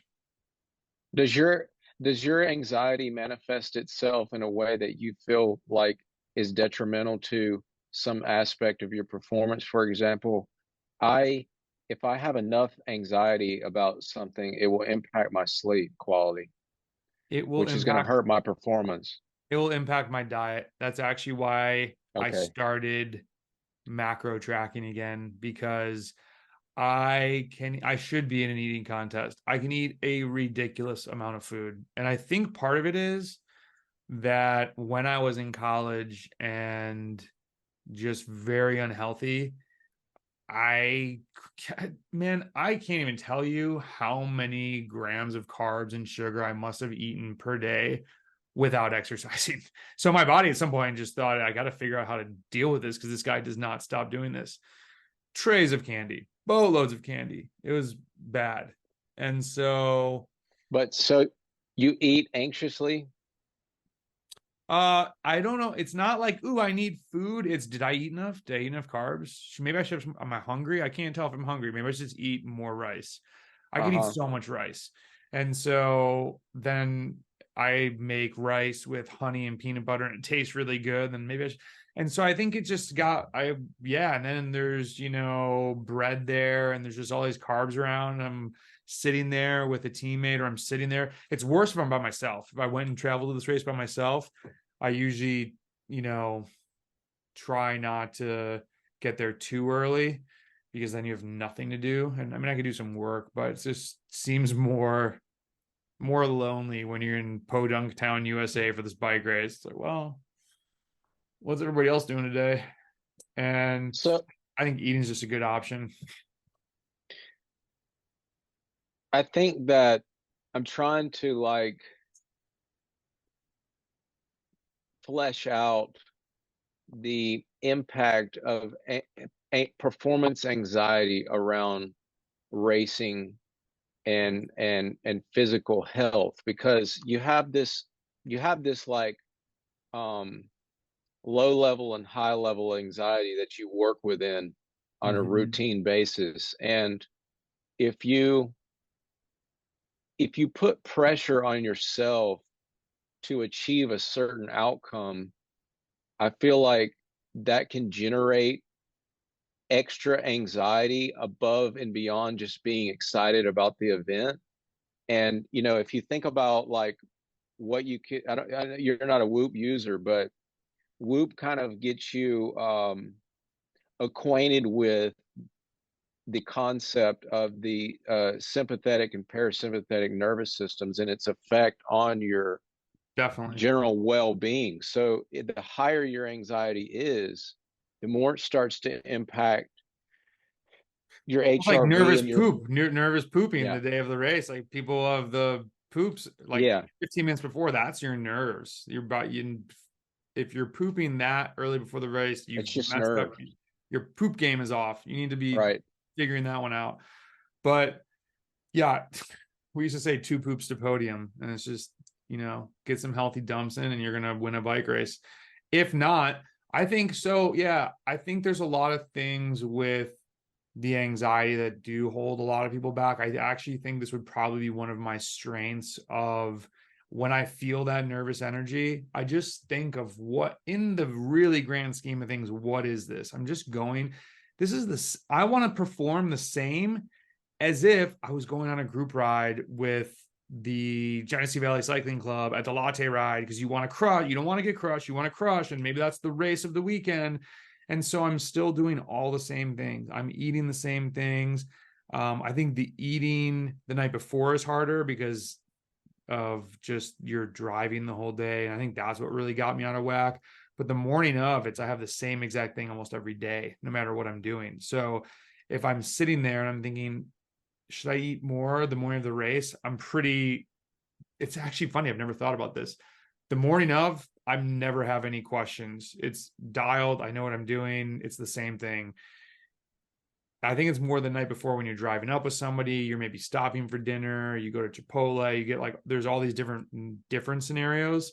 But yeah, and I think so repeatability of what you know works is really helpful, and getting the food in early.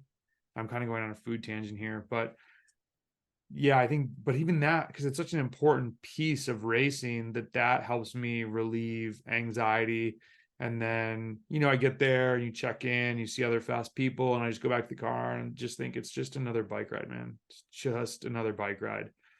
And yeah all the work is done at that point. What is getting nervous going to do for me? Nothing. But as you're saying, hurt my performance. So don't think about it and just be ready. It's game time. This was actually when I went into my first surgery. So this was probably as a sales rep in 2009. I remember we were putting our bonnets on. I was with this guy who was showing me the ropes of like how this all went down, putting our booties on. And he looked at me, he goes, game time. And I said, game time? He goes, this is when you make the money. But everyone's going to be looking at you for answers, and you need to know things. Question comes, you need to know the answer. How many millimeters is this? What is this? What's the next step? Blah, blah, blah, blah. And I've always have thought about that. There's just things in my life where I think, what's up, Steve? Game time. And it's time to get freaking serious and let's go. No BSing around. So I think the more often that you race, the less kind of amped up and anxious you get about any one event, because you just kind of get in that routine of it's not that big of a deal, you know? Yeah, and I also think I try not to get amped up. I think that's wasted energy. I see people get their hyped up music going, and Right. I'm like, kilojoules, bye, Yeah. wasted. You are stoic when you're warming up. I'm like, damn, there's Matt. What the hell is he doing? Okay, let's go. He's got his ice jacket on. I have my janky ice sock. I'm like, damn, he's prepared. What am I doing? Yeah, Let's go, bro.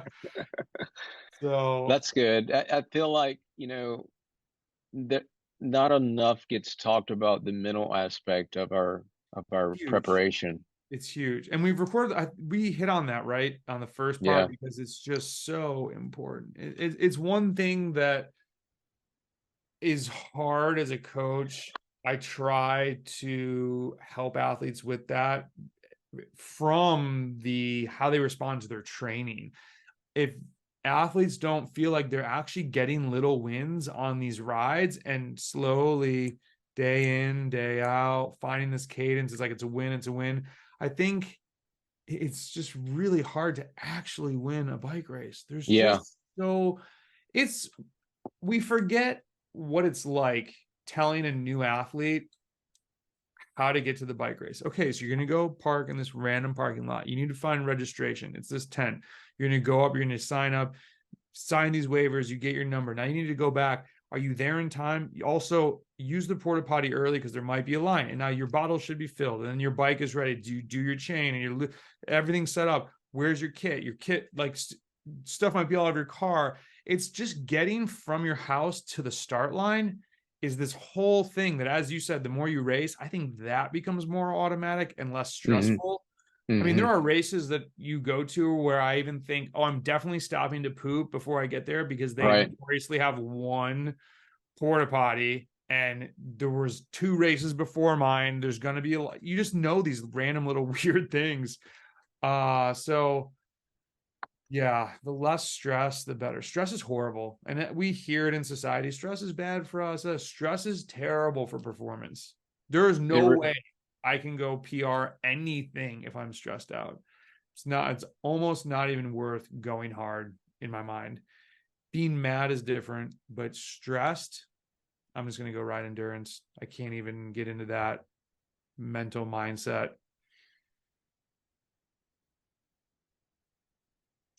What about your routine thoughts that you have when you're out?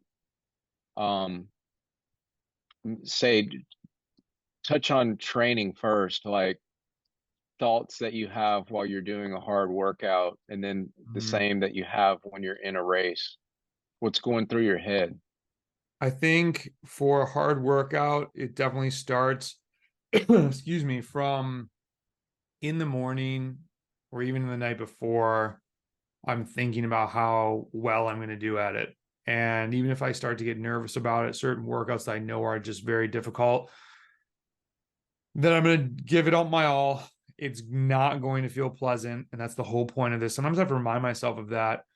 And especially if I haven't done, say, a VO, maybe I've been racing or whatever, and I haven't done a VO2 max in a little bit. That first one, it's this little thing that says, oh, this is so hard.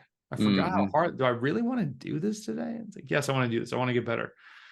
And really, even on days if I don't feel great, sometimes the legs turn on. You can be doing a warm up and I'm thinking this is not going to be good. I always at least try, because there have been days I felt terrible, and I don't know what happens. I have no idea what this explanation is.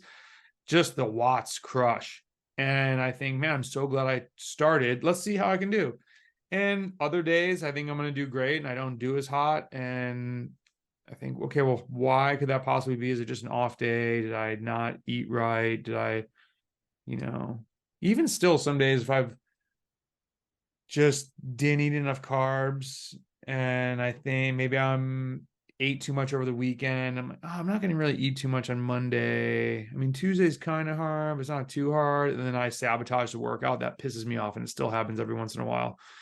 But I think then during races, my mindset's totally different because I'm not so much focused on watts.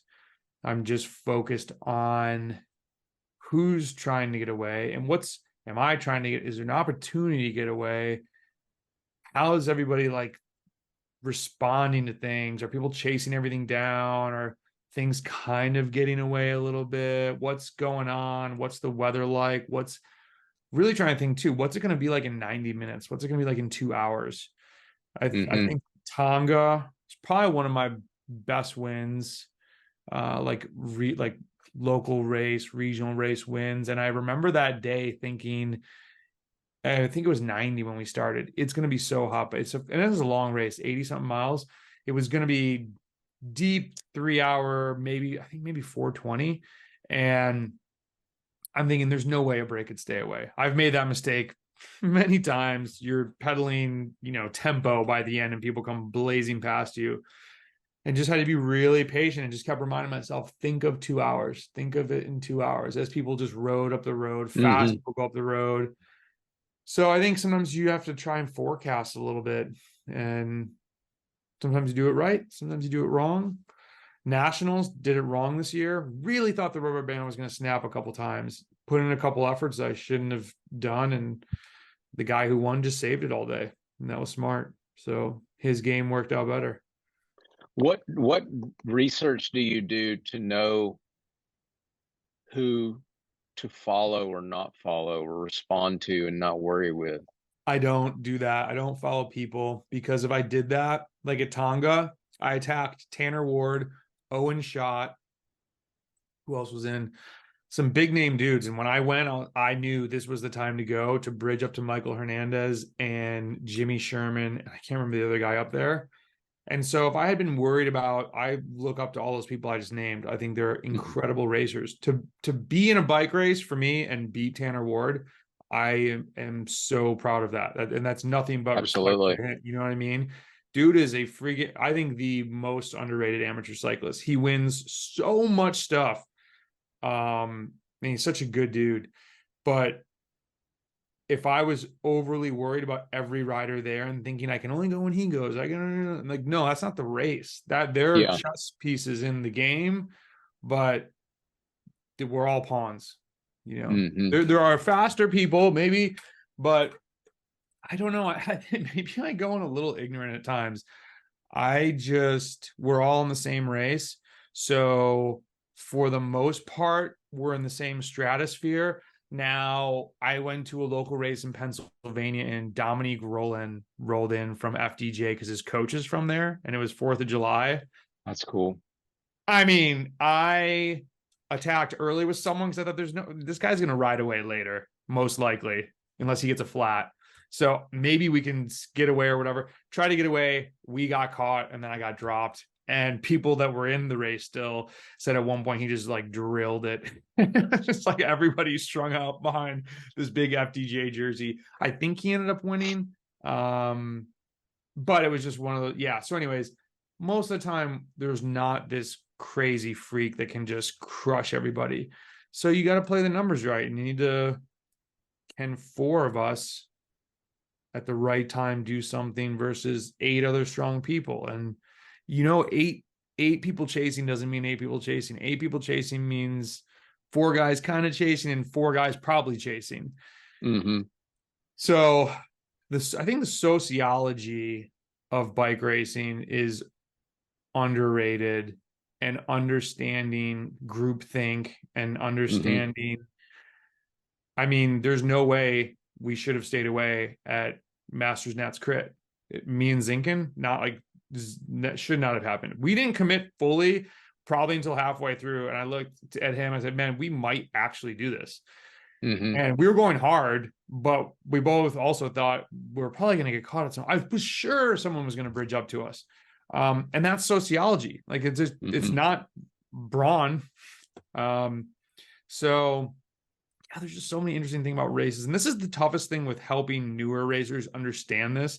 This is actually a really good thing to post, because for athletes' first race, I usually just say, just go race. And they get so mad at me because they tell me everything, tell me all these things. I said, you have there is so much that you don't know that you don't even know. If there was a book, I would have written it.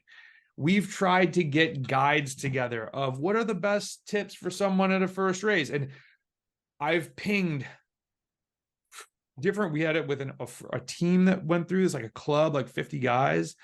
I put this out to our Discord, and it just became this, everyone sees the learning process so differently that it's very hard to make this manual. And every athlete that I've ever said, just go race and then tell me, what did you learn? And they come back and then, oh my God, okay, I had no, like, this is crazy. And they all just pick up different things. And I think it's good to just go get blasted by the fire hose. I mean, and that's how I learned a little bit, just having guys say, hey, just go jump in this race. We'll talk later. And it's like, what is this guy doing? And then there's also the problem of, no offense to my Cat 4 or 5 friends, but you can pick up very bad habits there. So Cat 4 is known as the blob. It doesn't like to let things go. It just chases people down. And then there's no counterattacks because people are nervous and they don't know if they can get away. And people think that, oh, this guy was so strong at the end. He countered everybody. It's like, well, did you guys chase? Well, no. Yeah, the guy's not that strong. He counterattacked, believed in himself, and rode away. It's not because he's Goliath. It's because you guys rode tempo. I mean, it blows my mind. I try and tell, I'm like, just be aggressive. Good things happen when you're aggressive and you're bold, and you'll learn more. So yeah, so then I try and take away some of the, negative things that they're learning. And I'm a big encourager of like upgrade as fast as possible. I know everybody does not agree with that, but I think the more you can actually race with people who are thinking more tactically, the more you're going to learn the right tactics and pick up good habits. And so how long did it take you to go from Cat 5 to Cat 1? Year and a half, a year. No, it's probably like almost 2 years, because I started in the spring, got to Cat 3, and then got from 3, I got my one right before Green Mountain. And I remember emailing, I won Chris Thader Cat 2-3 crit. I don't even think that's around anymore. That was like the huge New York crit, and couldn't believe it. And emailed the guy who does all the upgrades and said, hey, I'm going to Green Mountain next week. I really want to do the Cat 1 race. Ted King was on Cervelo, and he came back and raced it. And that was really cool. I learned a ton watching him. And it was really motivating. I got dropped, and I came in 60th, and I came in 80th. I was like, wow, there are so many fast people here. This is like, there's so much work to do. Let's go. So that was cool. It was really so crazy to think back to that. Yeah, good process. But I remember a couple people in my club said, you're not ready to upgrade. You shouldn't upgrade yet. And my coach is telling me, don't listen to these people. I think, sometimes people want to hold you back where they're at. And he's like, listen, man. And I said, should I be worried about this? Like, I'm not worried, but why are people worried that I'm upgrading? He said, because they want to be upgrading, dude. He goes, you're the new guy. You're not supposed to be a Cat 1 yet. You're supposed to pay your dues. He goes, you're already winning Cat 2 races. Why would you wait? Go, you've already beat Cat 1s. Go be a Cat 1. And I think it's just, you got to be careful who you listen to in the amateur local scene, because there are Cat 4s who think they know everything, and they haven't. No offense, guys. And if you don't know the person, you might be the person. They haven't actually done like real races, and they're telling new riders what to do, and they're giving them bad information sometimes. And it's like, sounds super negative, but it bothers me when that would be like me telling you about how to sell dental stuff to dentists. It's like, I don't know what I'm talking about. So yeah, I just got to be careful what you listen to. There's a lot of people that, just because they've been around, they haven't won anything. If they haven't moved, they haven't progressed, they might not be the best person to help you progress. That's all I'm saying. I think some of it has to do with having the taking care of like your confidence and your momentum mentally. For example, like if you're a Cat 3 and you're typically on the podium, you don't want to leave Cat 3 too fast until you have really good confidence about your racecraft and like your you have a lot of confidence, because you don't want to go too fast to Cat 1, and it's a big shock to your system and your psyche, and then you could get discouraged, you know. Like So I can remember I went from Cat 5 to 3 in like 2 races, because I'd like doubled up in one and immediately got upgraded twice in one day or something. But I stayed a Cat 3 for a year. But I stayed a Cat 3 for a year because it was like really good racing in big fields. And at the time, Nathan Brown was a Cat 3. He was like 16, and I was like 26 or so. And Nathan Brown, you know, he showed a lot of genetic talent even when he was only 16. mm-hmm. So it was like you don't really have any. It's like when you're racing and it's really tight and close and you're having a lot of fun and you're winning, or you're like you're learning how to win, and you're learning the craft of winning, or getting beat and being close to winning, that gives you a lot of lessons to where you have it when you become a Cat 1. Then you get strong enough to repeat that same process as a Cat 1. And if you didn't learn it as, say, a 3, you don't have those lessons. Like, So I look at it a different way. I think I remember being in this race and we were in a crit and it was a Cat 3-4 race and the 1-2s were starting to warm up. And I kept thinking, I cannot wait to be in that race. I don't care. And I won that race. And I was like, I don't even care about this race. I want to race the best race of the day. And the reason being is that this is actually something I didn't realize probably until maybe when I moved. I had more access to bigger races when I moved south.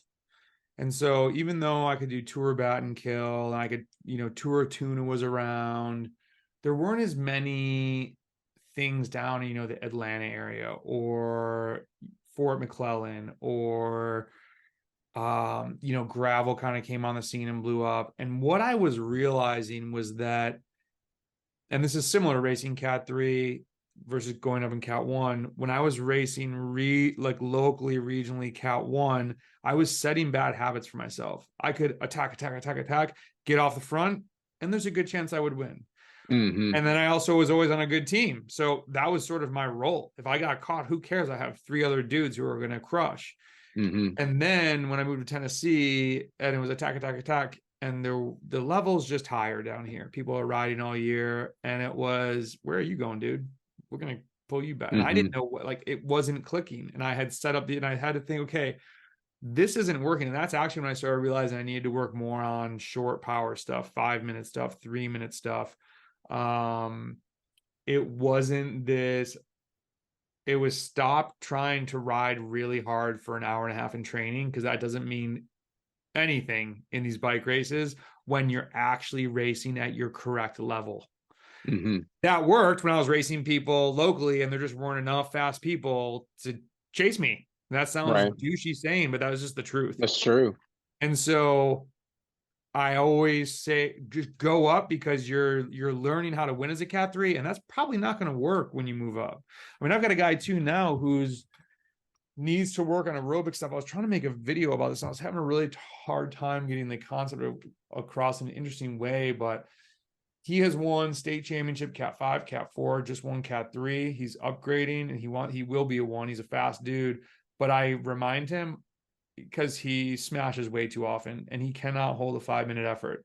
And I said, hey man, I just want to remind you, we're going to be racing each other and there's no mercy. Like right now, I will eat you up. And so I want you to eat me up.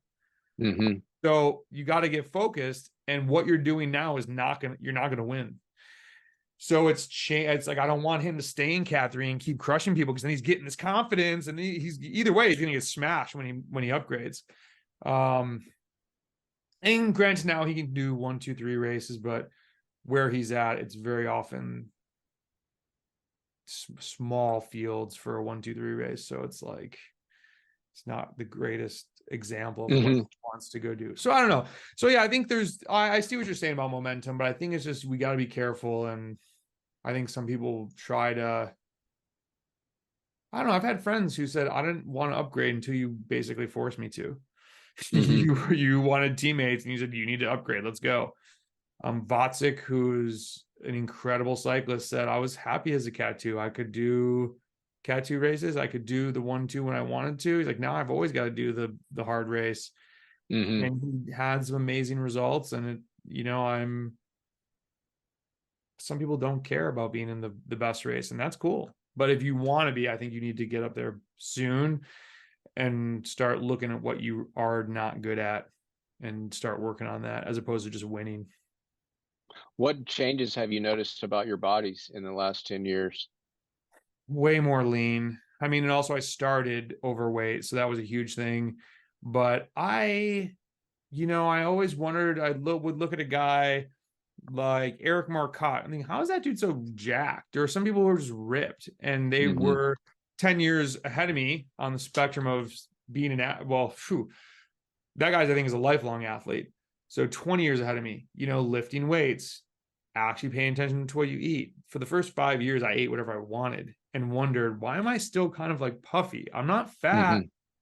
And I wasn't skinny fat. I was just there was a little extra something there. There was probably 4 to 5 pounds too much there. And I just couldn't figure out how to take it off. And it was stop eating pizza and burgers and drinking beer. You can you can't outride a bad diet. I have tried. You cannot outride a bad diet. It's not possible. So and it's, I think this is a good thing to talk about in the off season.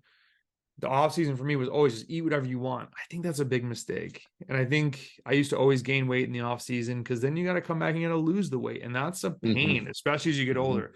It was easier when I was 28, but I don't think you want to gain weight. I think you want to maybe let your brain free from training by not having the intervals and stuff like that. And you don't have to be, I don't know, maybe my brain has changed about thinking about food, but I don't have a daily desire to like go eat cookies. Nothing tastes as good as fast feels. Nothing tastes as good as fast feels. And I like getting out of the shower and be like, all right, man, you're doing work, like looking good. That's what got me riding. I got out of the shower in 2008 and said, damn, boy, you need to do something about this. This is not a good look. That's what got everything started, just being a little chunky.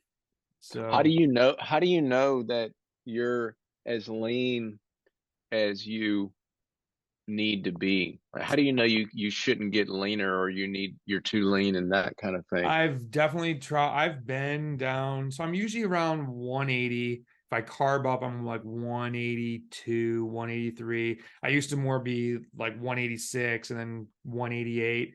And so I got down to 177 and raced there a little bit. And people out, are you sick? Somebody at work asked me if I had like a health problem. And at first I was like, yes. And then I realized now that was stupid. And while I think this is dangerous to say, I think you can get really low, but I don't think it's maintainable if you're below. I've always come back to 180. No matter what I've done, I just always, when I'm healthy and I'm riding well, I'm 180. It's weird. If I eat a little bit too much, I'm 182. And so if I see the scale creeping up, I'm like, oh, maybe I'm eating a little bit too much, and like dial it back. And just also, I think for bigger riders, some small guys never see much fluctuation from what they at least tell me. I don't know if it's true or not, but when I carbing up from my body is 1,000 grams of carbs. That's 3,000 grams of water. There's going to be some big fluctuation. And so you need to be aware that when you get home from a bike race, don't weigh yourself. Don't do silly stuff. And yeah, could I be leaner? I don't know. Everyone is like, you are crazy lean. I think I would I've been I don't know if 177 is possible. I think I could maybe shave a pound or two, but I just don't know. It would be at that point, I'd be like spending so much energy on it. I don't know if it's worth it. But yeah, I need to go get DEXA scanned. Have you never had any type of body fat scan? I mean, an accurate one? No. So what about VO2 max testing? Haven't. Have you ever lab tested your any lab testing like that? No. It's interesting to know your ventilatory threshold 1 and 2, Yeah. you know, Agreed. and kind of know how accurate your zones were. Mm-hmm. But I've done it many times, and I've found that your field testing, it does get you really close to your lab testing. Everybody's told me, and I've never Yeah. had good access to it. There is a thing called, I'm not promoting this because I don't even know if it works, but they had approached me on it and I was into it. It was, I think it's created in South America, called the Chasqui. And it was this thing, it looks horrible. It's like you wear it under your nose, but it senses your breathing. We went through all this stuff. And then they sent it to me like, okay, so you've got to do this on the trainer. I said, trainer, I live in Florida. I don't have a trainer. They said, you don't have a trainer? I said, no. They said, well, how are you going to do this test? I said, what test? We didn't, what? I can't do this outside. They said, well, you could do this if you can ride within 10 watt increments. I said, that's impossible. Like, Mm-hmm.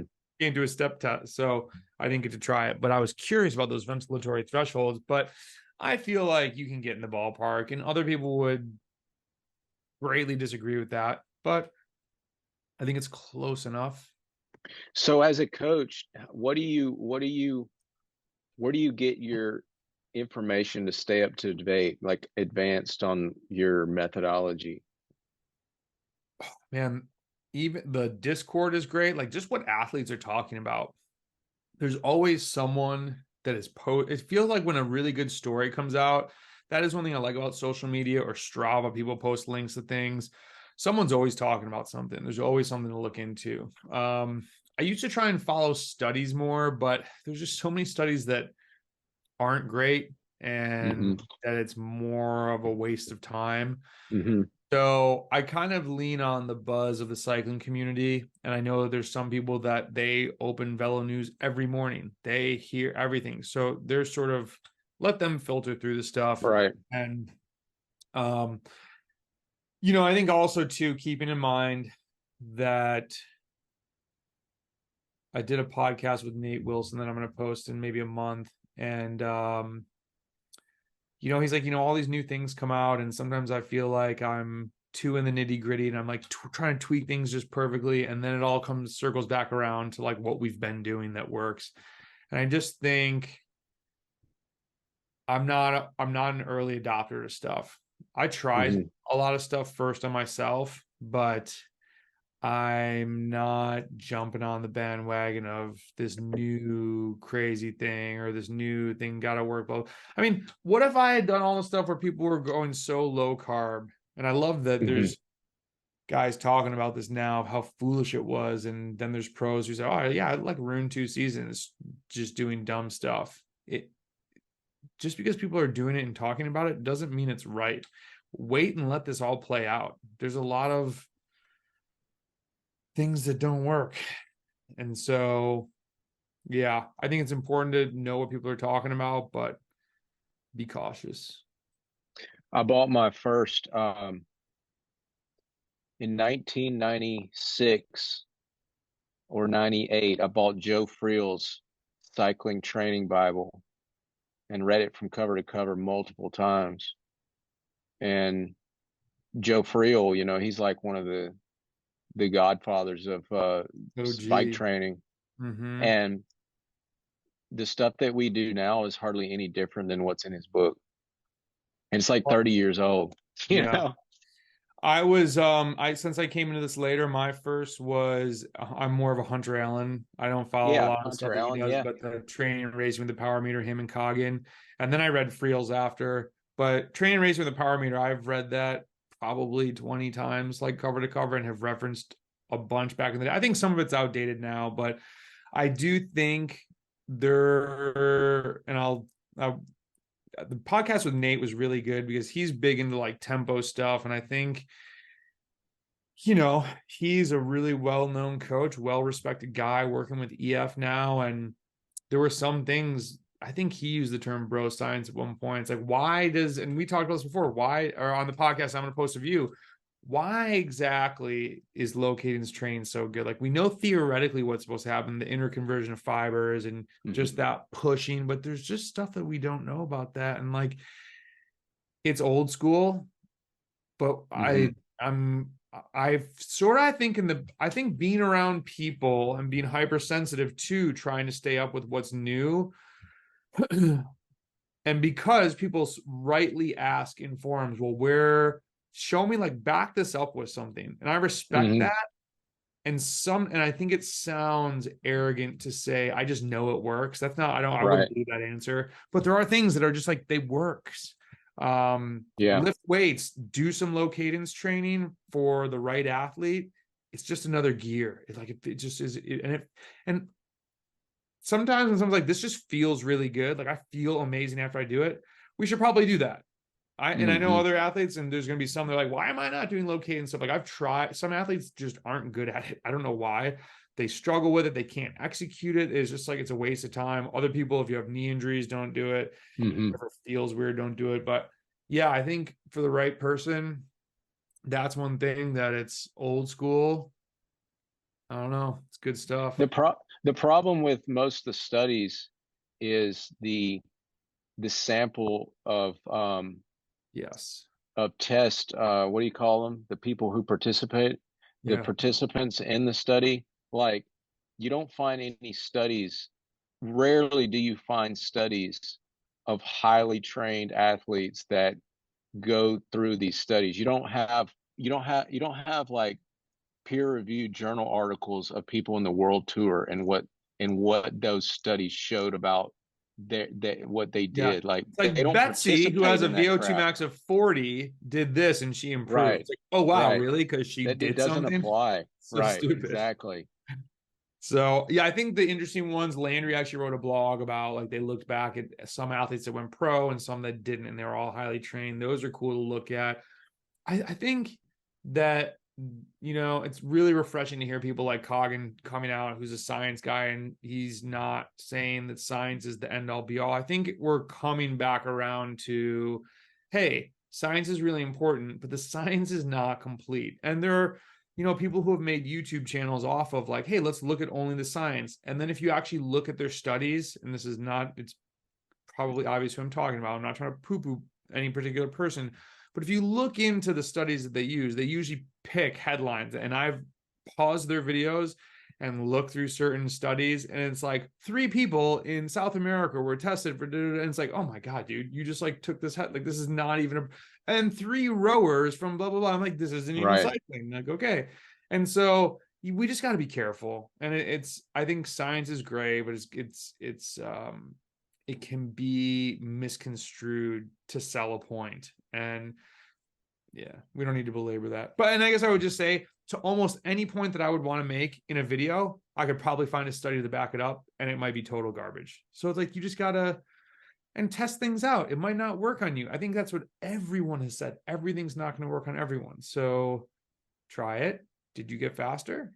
No. Maybe did you do it the right way? Maybe you have to try it again. Did you give it a fair shot? No. Okay, maybe that's not for you. I don't know. Do you have any, like, final things you'd like to say to wrap up the interview? I mean, you get to share your thoughts every day, like all the time. You're sharing your thoughts, you know, on your own podcast. I think it's good that people got to hear your story, because that's not really something you're going to cover in like a podcast, you know, like where you come from and how you got here. I appreciate you asking me on to talk about that. And that's, I think, and I don't know if I said this before, so sorry if I did. A guy in Dan in Germany, it was like one of the best compliments he gave me was the reason he liked working together. He goes, don't take this the wrong way. He's like, you're not like a world tour freak. You're not this genetically gifted, awesome athlete. You just work really hard and clearly love this. And I was just really stoked that the passion I have for the sport, that other people help me find. It's not like I've always been this cyclist that just like loved endurance sports. I was so happy that passion came through to him and helped him get faster. And I just think endurance sports, our country, yeah, people run cross country and there are people in it, but we're such a football, basketball, you know, maybe now soccer's blown up a little bit. It's just such an awesome thing to be able to go play a sport by yourself. That's the key for me. Like, I can go train without having to get 5 people together to go play 2-on-2 basketball with a sub.